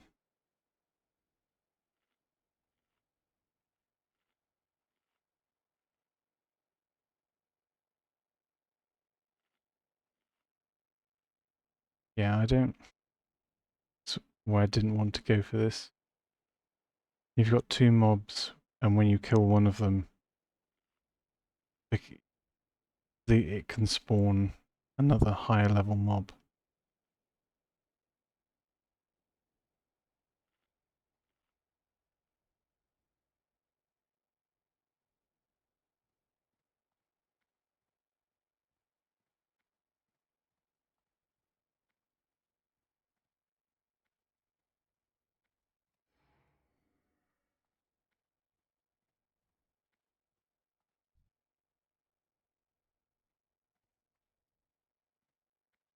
I have to clear it though.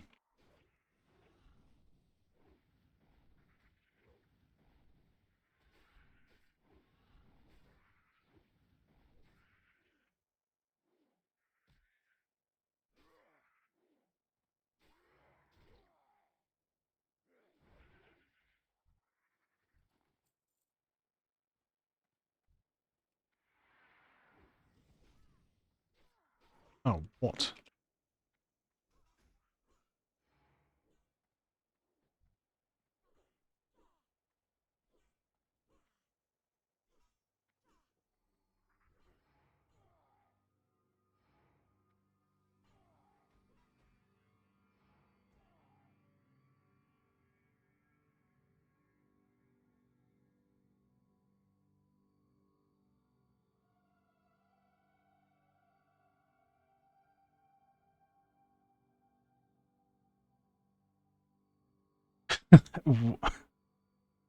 What?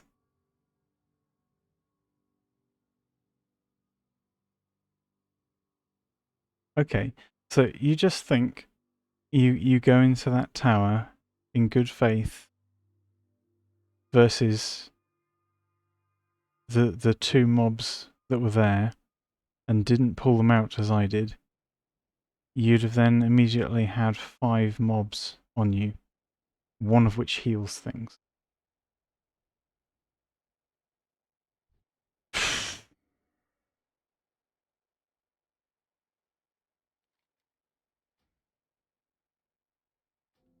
And that's not marked as a group quest, apparently. Interesting.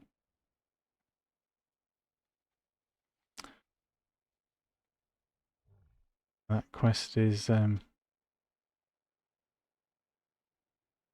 well, I didn't know the evade spot. I'm glad that it was an evade spot. I was going for jumping over the wall. But I didn't need to go any further, fortunately.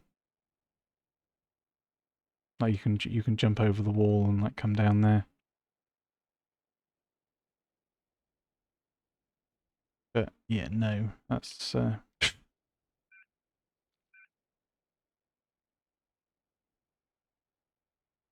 not soloing that as a warrior. No, no, no.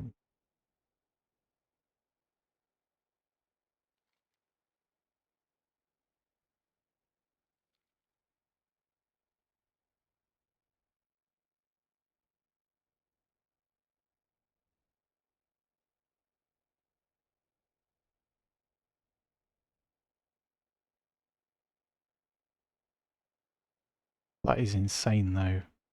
You enter the building and 3 more spawn. 3 and if you kill the two village ghosts or whatever they are, then they can potentially spawn more when they die as well.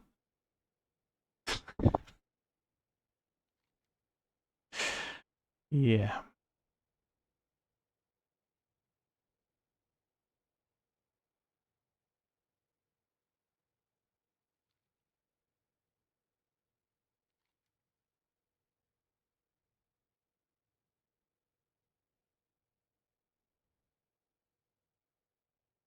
Have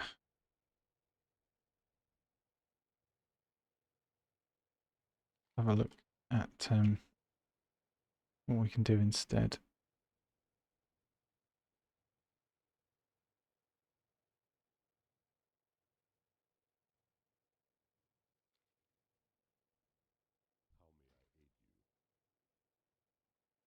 We can take a trip up to Winterspring. We've got a quest handing up there that we can do, and there are some East and Western Plagueland quests that we can grab while we're there. If that makes the most sense.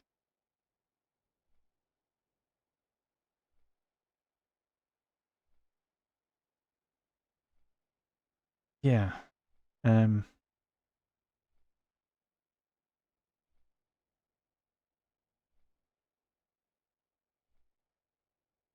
I think that's the only time I've ever really stopped and thought I could use a target dummy about now.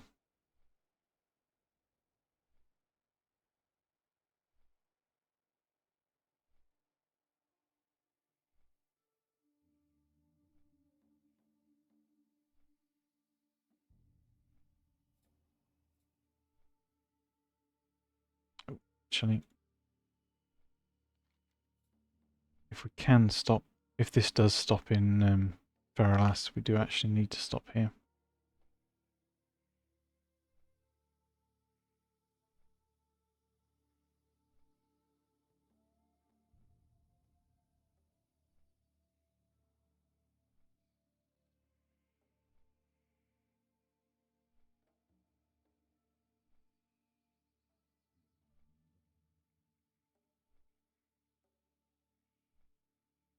Well, I've got War Stomp.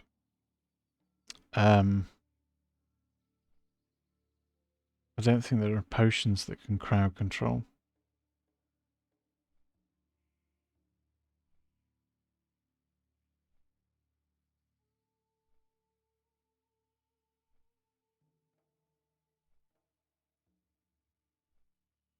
Although that would be quite nice, a nice thing to have, like an alchemical mix that explodes when thrown.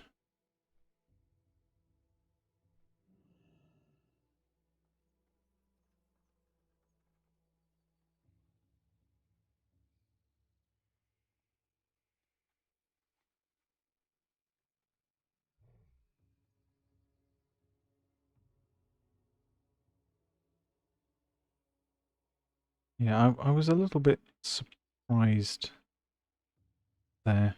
Like, that's not something that that quests really do in World of Warcraft. I'm sure you're aware.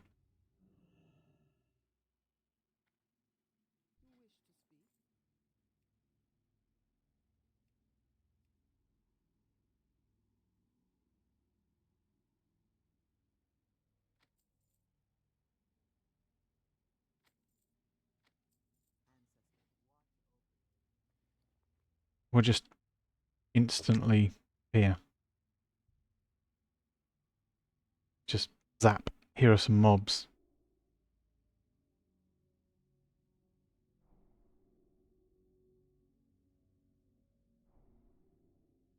It's all based around like what you can see and what you can predict and anticipate.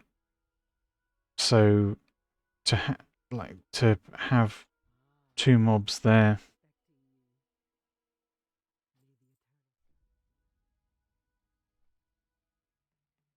and like a lot of warriors would see two mobs and go and just charge in, right?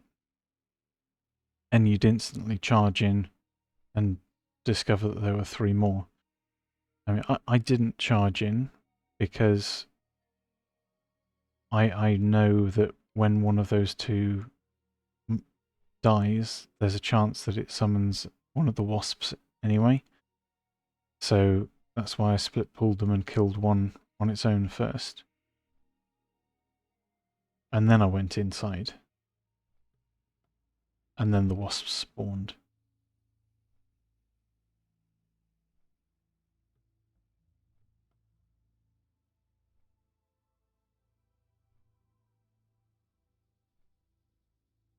Yeah. I mean, hyper spawning is just a server mechanic that is intended to keep heavy traffic areas populated.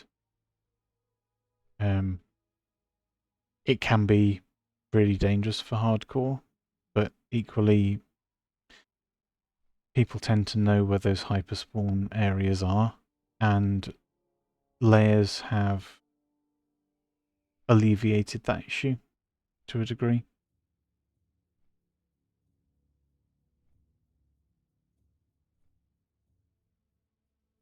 But I mean that was straight up. Here's a message saying some defenders have spawned, now you've entered because you've annoyed them. Here are some wasps.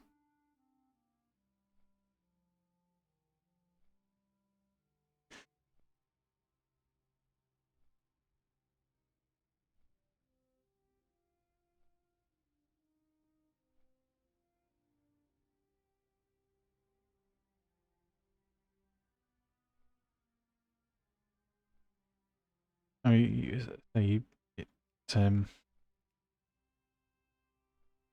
it,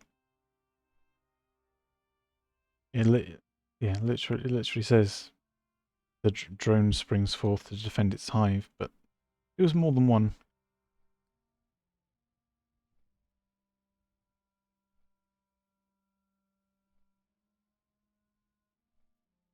I mean, at that point, you've got two choices essentially: run away, um, or retaliation, I guess.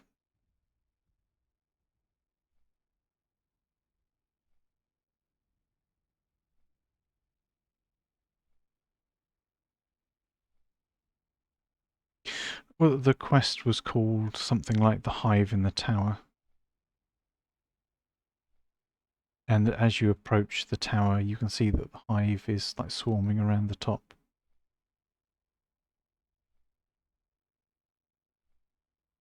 So, you know, you can anticipate there's going to be wasps there.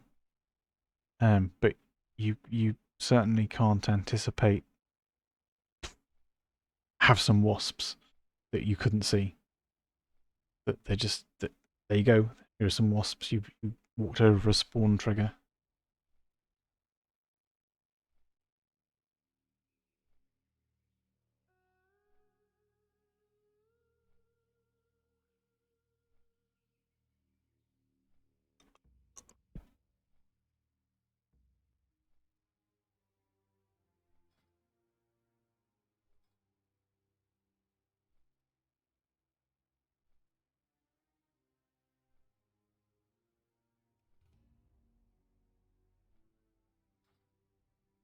No, when they die, either nothing happens or it says their death scream has like stirred the hive and a wasp appears from them. Presumably having flown down from the sky.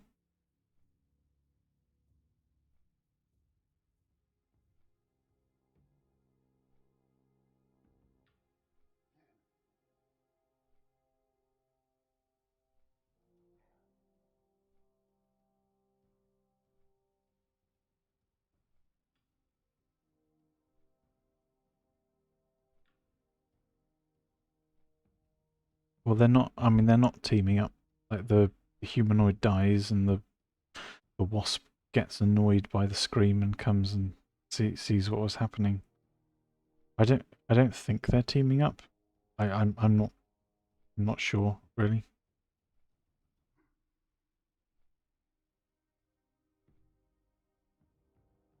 I should have read more quest log.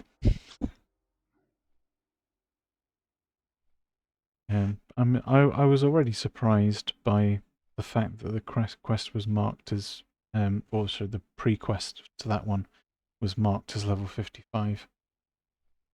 And then like you killed a level 55, 56, and then it spawned a 57 or 58 on top of you. But I thought that was a little unfair.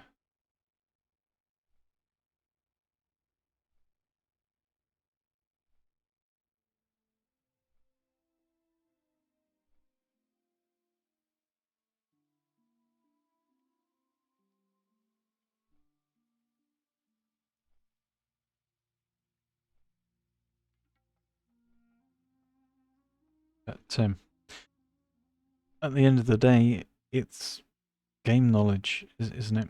I think that's what some of the gaps are. I now have a lot more game knowledge about that quest. It would seem to be do this in party only.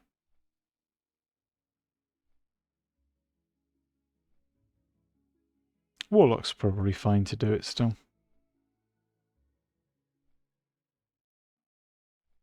But some other classes would struggle, for sure.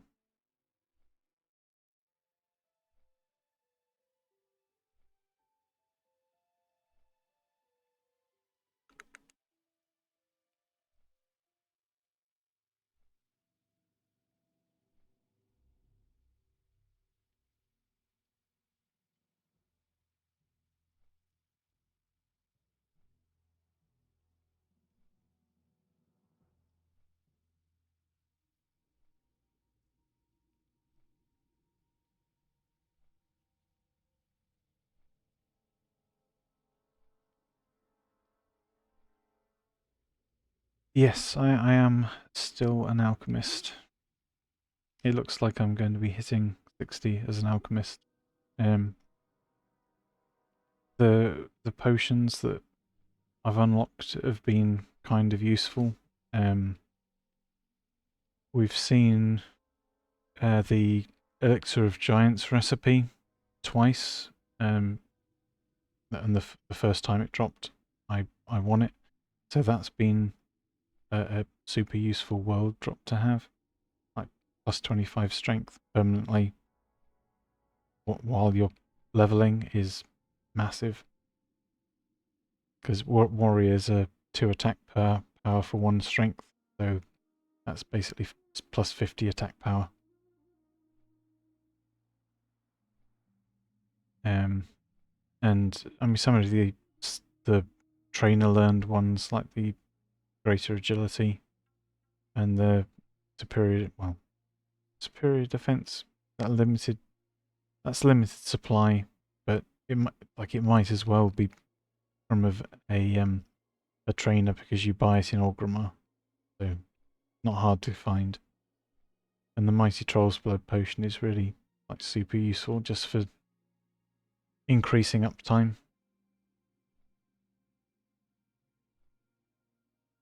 I've got those running like constantly essentially. We haven't really needed to craft more than a couple of major healing potions because by the time we could craft them they'd started to drop off mobs anyway, pretty much. Oh, there's stuff that we don't use that's just good for other classes if they were an alchemist. I would have liked to get this one as a world drop, but we didn't because the extra 2% crit would be super nice for Fury. And then you've got a variety of other world drops that we just simply haven't seen. I think I'll probably leave it as alchemy rather than switch professions at this point. Just because while it's sitting around at 60, it can transmute Arcanite, you know?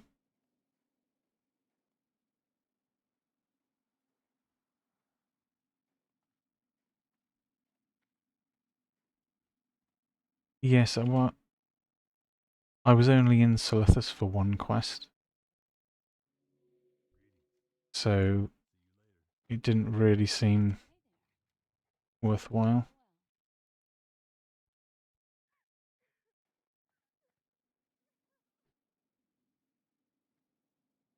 Because I've got one of each potion remaining, so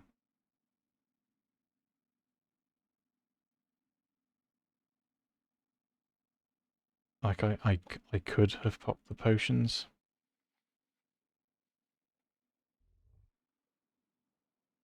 Yes, that Gift of Arthas is farmable. And actually now we're in Western Plaguelands. It's something we could look to target. The Skeletal Flayer or Slavering Ghoul. The lower level undead, probably around Fellstone Field.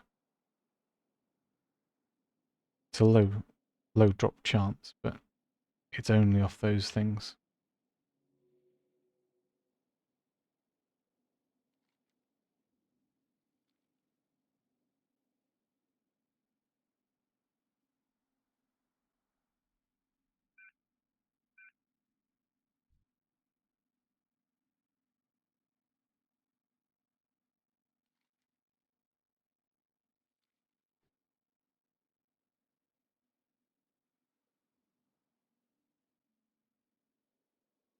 And yeah, I seem to remember it's pretty nice for tanking.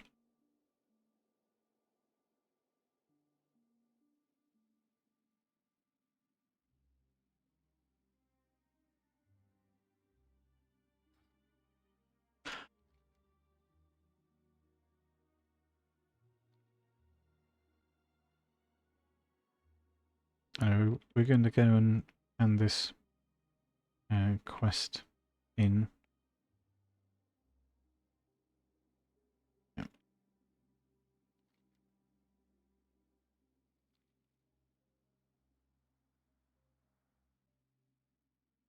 And then we'll head off back to Undercity, I guess.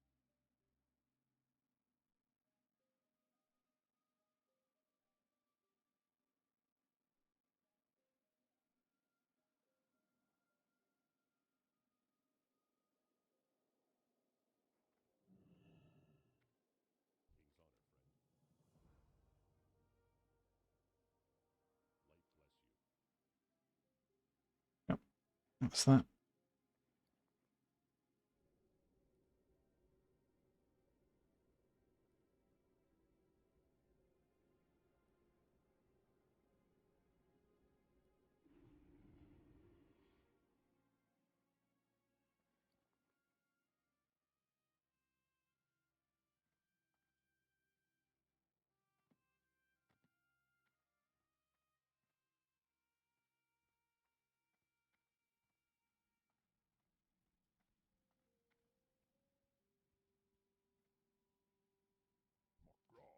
%. Definitely hit 60 today.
Those are Eastern Lakeland. Ngoro, Eastern Plagueland. Eastern Plaguelands.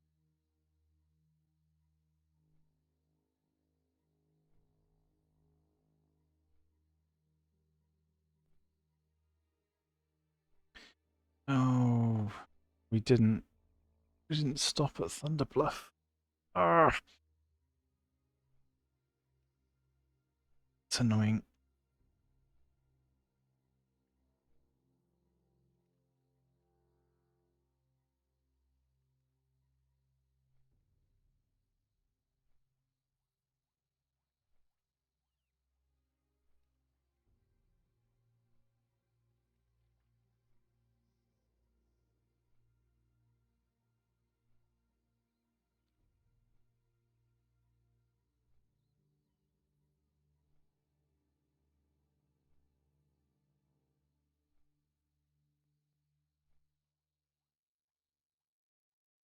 Um,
I think I might need to go and eat before doing any more. Oh wow. Forsaken bodyguards made it into Hillsbrad. Amazing. Didn't run into the Alliance patrol. Makes for a change.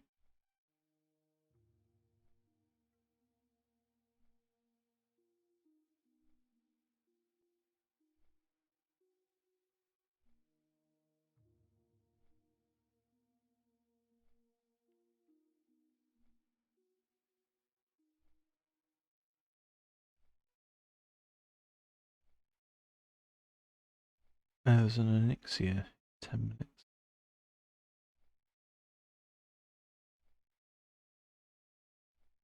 You know what? I will go to Orgrimmar and grab the Onyxia buff so that we've got it for Blackrock Depth. I think that makes a really good amount of sense. We'll use the remaining time to grab potion materials from the bank.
Okay, well they're saying 7 minutes, so try and get to Orgrimmar.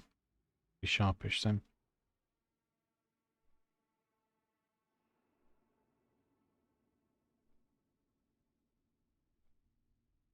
Then we'll sort our bags when we're there, just so we don't miss the buff.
kidding me?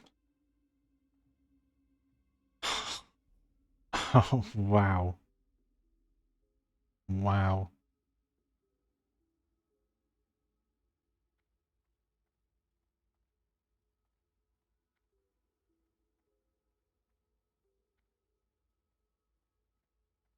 Question is, do we wait for it? Or do we get the Gromgol Zeppelin and get the Orgrimmar Zeppelin from there?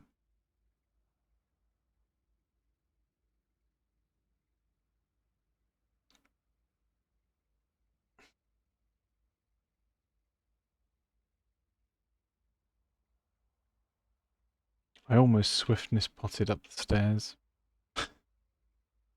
but by the time I thought it was truly necessary, it was too late.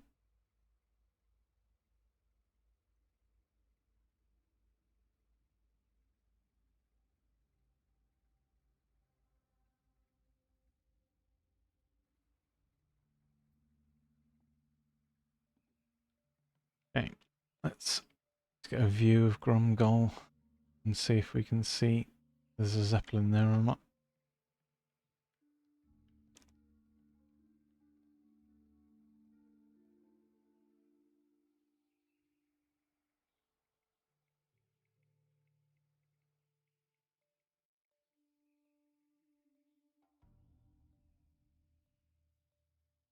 Well, there is not. So that means either we have literally just missed this one as well, or it should be on its way very soon.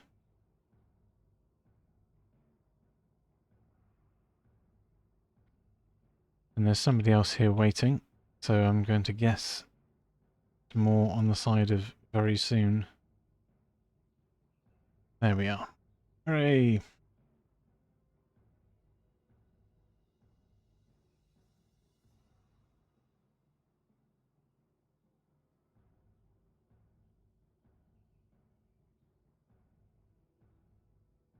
And then all we have to do is get inside Orgrimmar in time.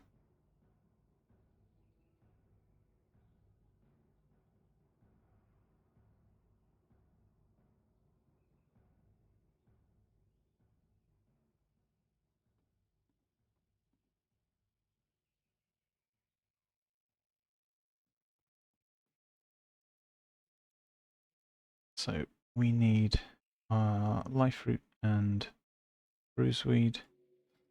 We need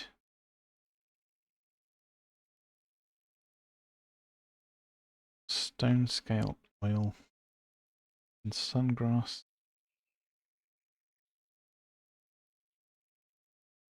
More sungrass and goldthorn.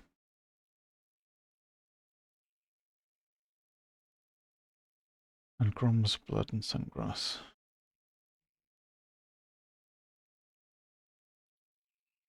So 15 sungrass, 5, 5, 10.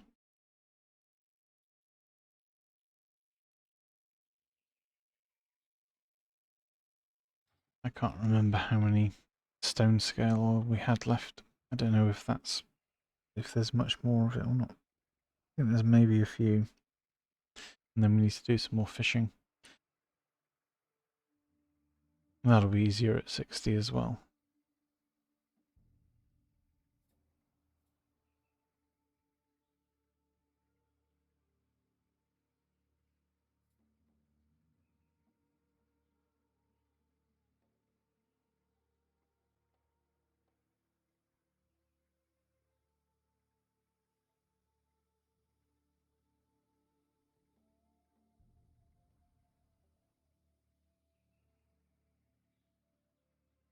If we miss the buff, it's not the end of the world, but given that we know that the plan is to do Desolace, not what am I doing? Why am I saying Desolace? Why am I thinking Desolace? Blackrock Depth, not even remotely the same.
15 sungrass.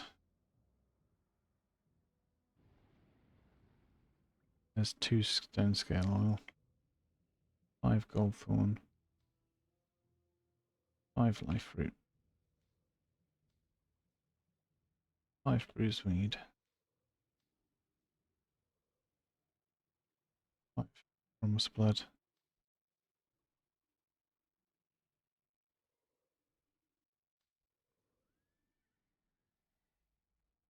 Just need the vials.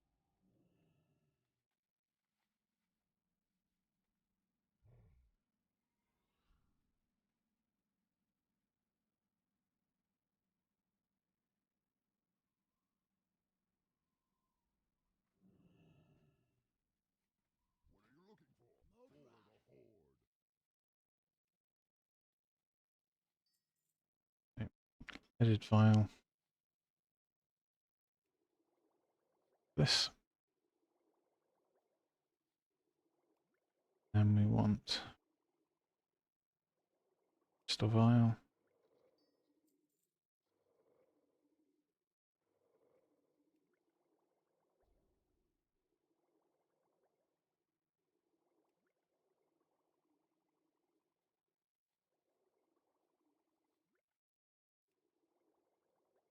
This.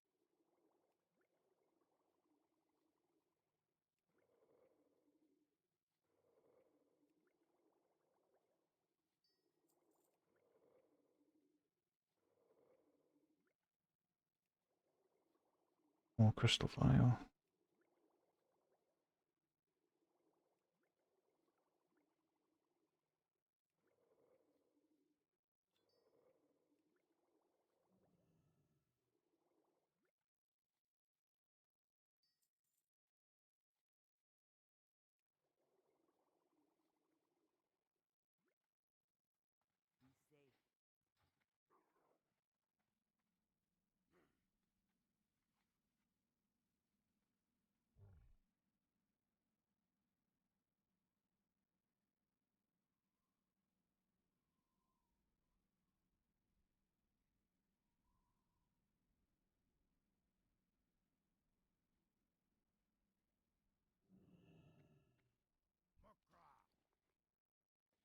Like raiding with 0 enchants. That would be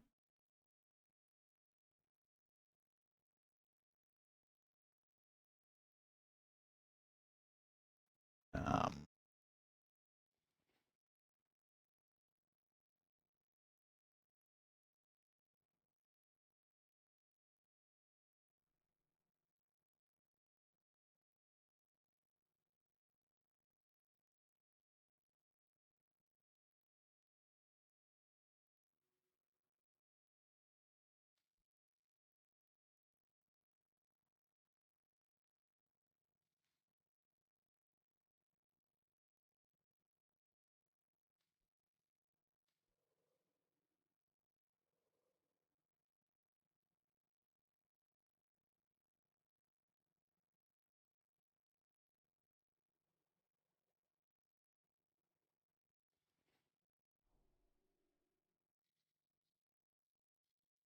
I mean that can kind of go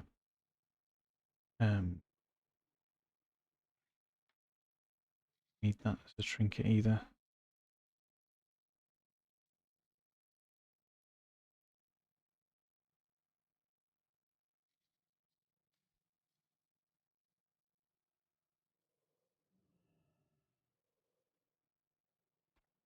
All that. That.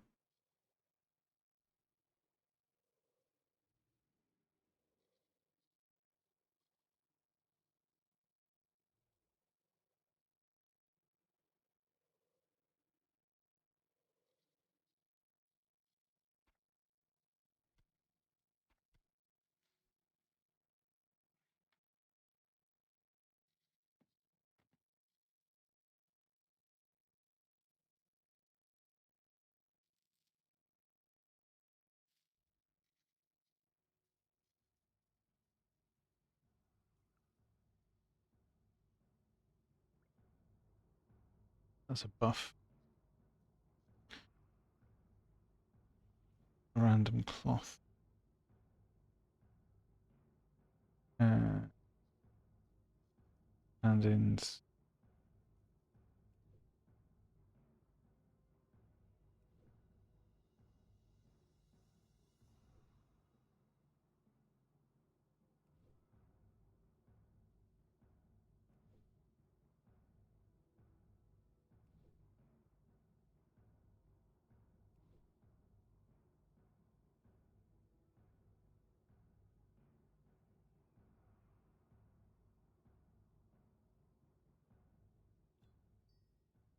Stand-ins. Off.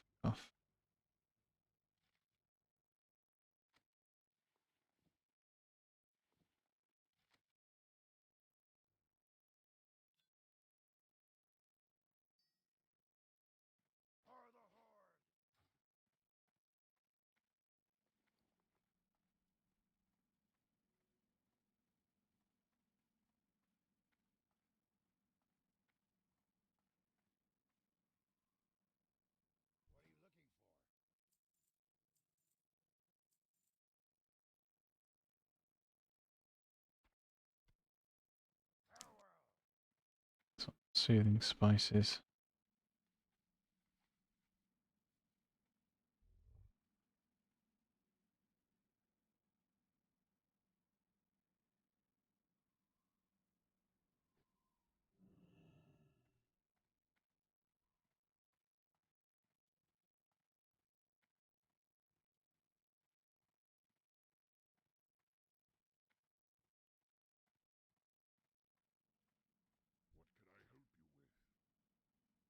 And the rend seems to be a lie.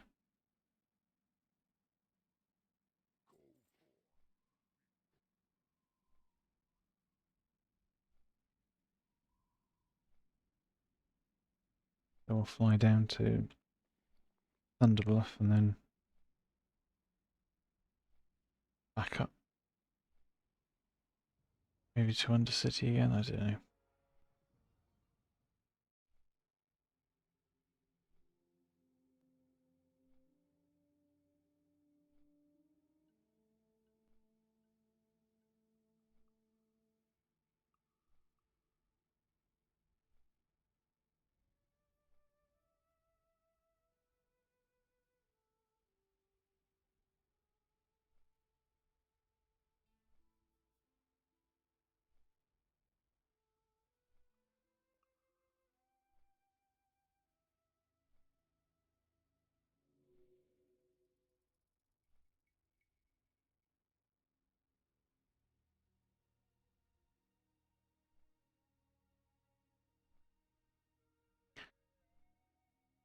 I could find a Blackrock Depths group on an alt to preserve the Onyxia buff. You are right.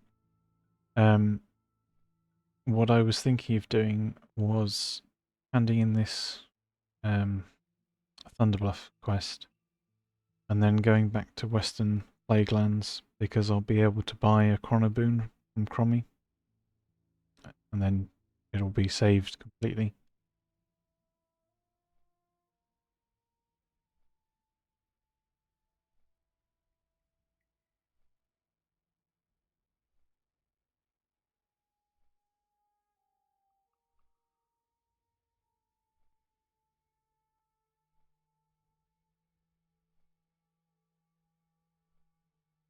I know I'm wasting like a little bit of the buff, but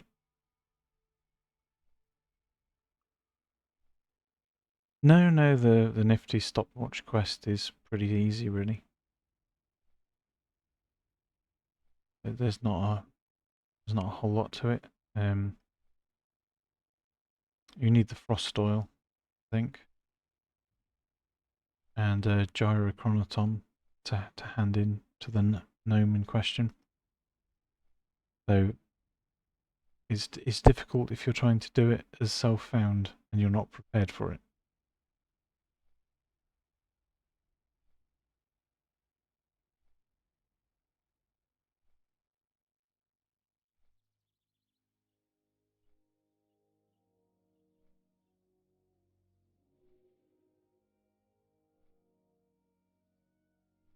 It's kind of one of the reasons why I'd I would either look to end up an alchemist or to start as an alchemist while being self-found. Because you can get the Winter's Bite and the recipe at around level 40.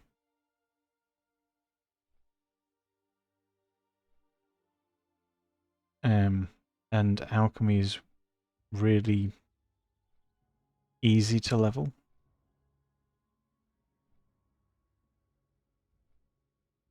And so you don't really feel like you've lost much or dropped much by abandoning it. Especially if the only recipes that you learn are the ones that you need to level with and the ones that you're going to use to buff yourself. And then before you abandon it, you can always craft a whole load of potions to assist you.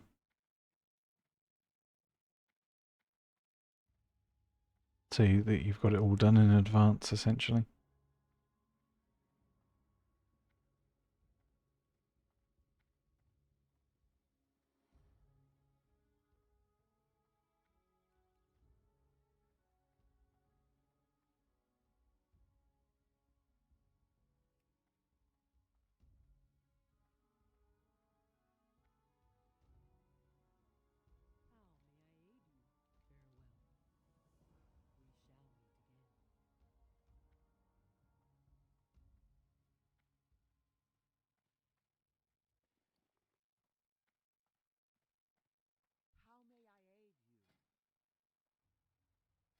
Hang on. 11 agility, 7 stamina. Or 6 agility, 7 stamina, instant spirit. Oh, there's no strength on it. I thought there was strength for a moment.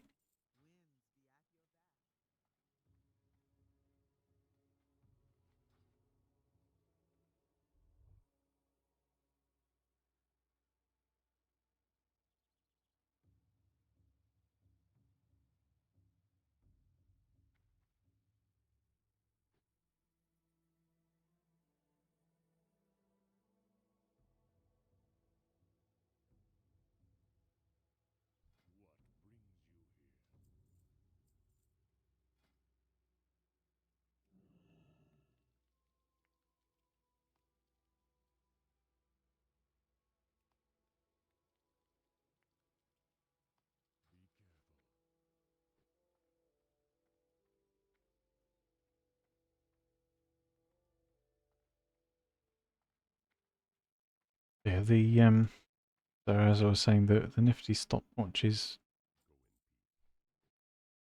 really nice for, well, it's basically the only early trinket you can get, and it's just super nice for being able to escape situations. It gives you a bit more freedom to play with.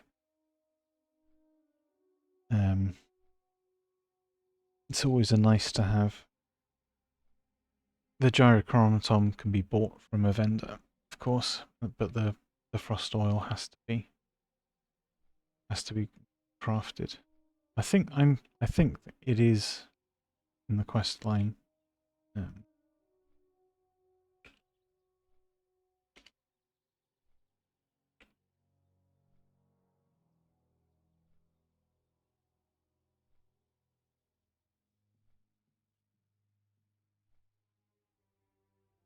That's the Ungoro related quest. Morrograin research. So for every 10, it's repeatable, yeah. You get 550 XP every time you hand in the 10 Morrograin, but it's not reliable for particularly farming frost oil.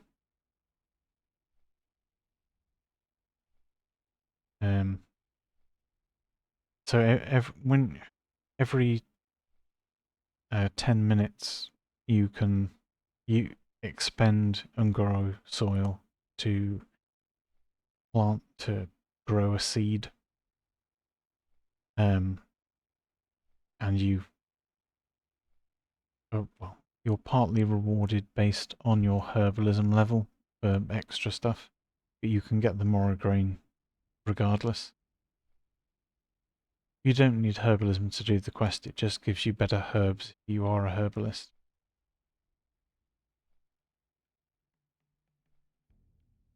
So I was getting things like Grom's Blood and Goldthorn, Life Root, generally useful things. But when you have done that 10-minute thing enough to get 10 Moragrain, you can hand that in Thunderbluff for a Cenarian Circle cache. I think I did about 5 hand-ins roughly, and I got 1 Frostile, but it's by no means guaranteed. Like it's not something that should be taken for granted. It's just a bunch of random stuff in a cache.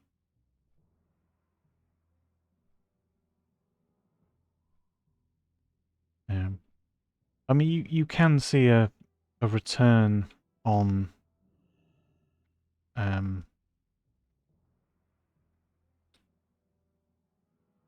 what you spend on doing it. So if you really, really wanted the nifty stopwatch, you certainly could obtain it. But you get other potions from it as well.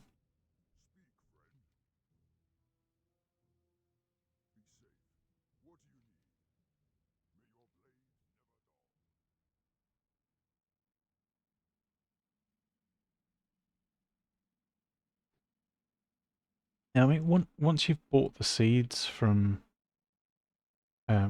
or you get 20 seeds for free when you get the Ungoro quest, and then you have to buy them for 9 silver each after that. And each growing, I think, uses 2 soil. So either you would want to gather the soil from Ungoro Crater,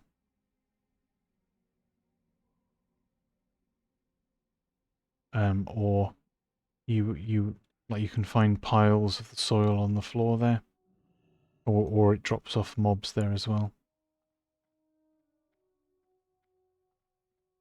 Indeed, they don't share a cooldown. It's one's a trinket and one's a potion.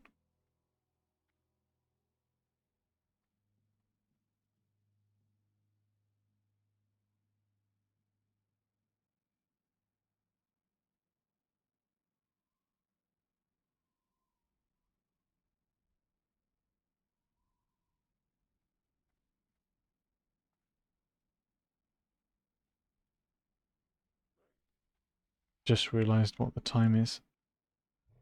I do need to log off and get some food. And I should probably be back around 9:30 my time. That is not server time. But I'll wait in Orgrimmar technically. So I'll be back later. But I need to say thank you very much for watching, and I will see you next time because I am so mega hungry. Hey Undercover, what's up? Why hold?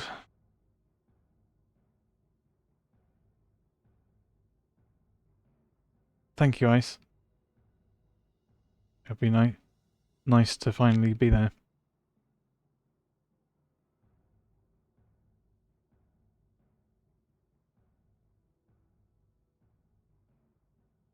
No, I'm not doing cloth quests. No, I'm logging off to get something to eat.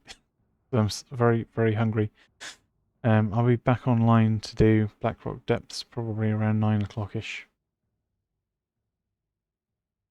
So thank you both very much for watching. I will see you next time.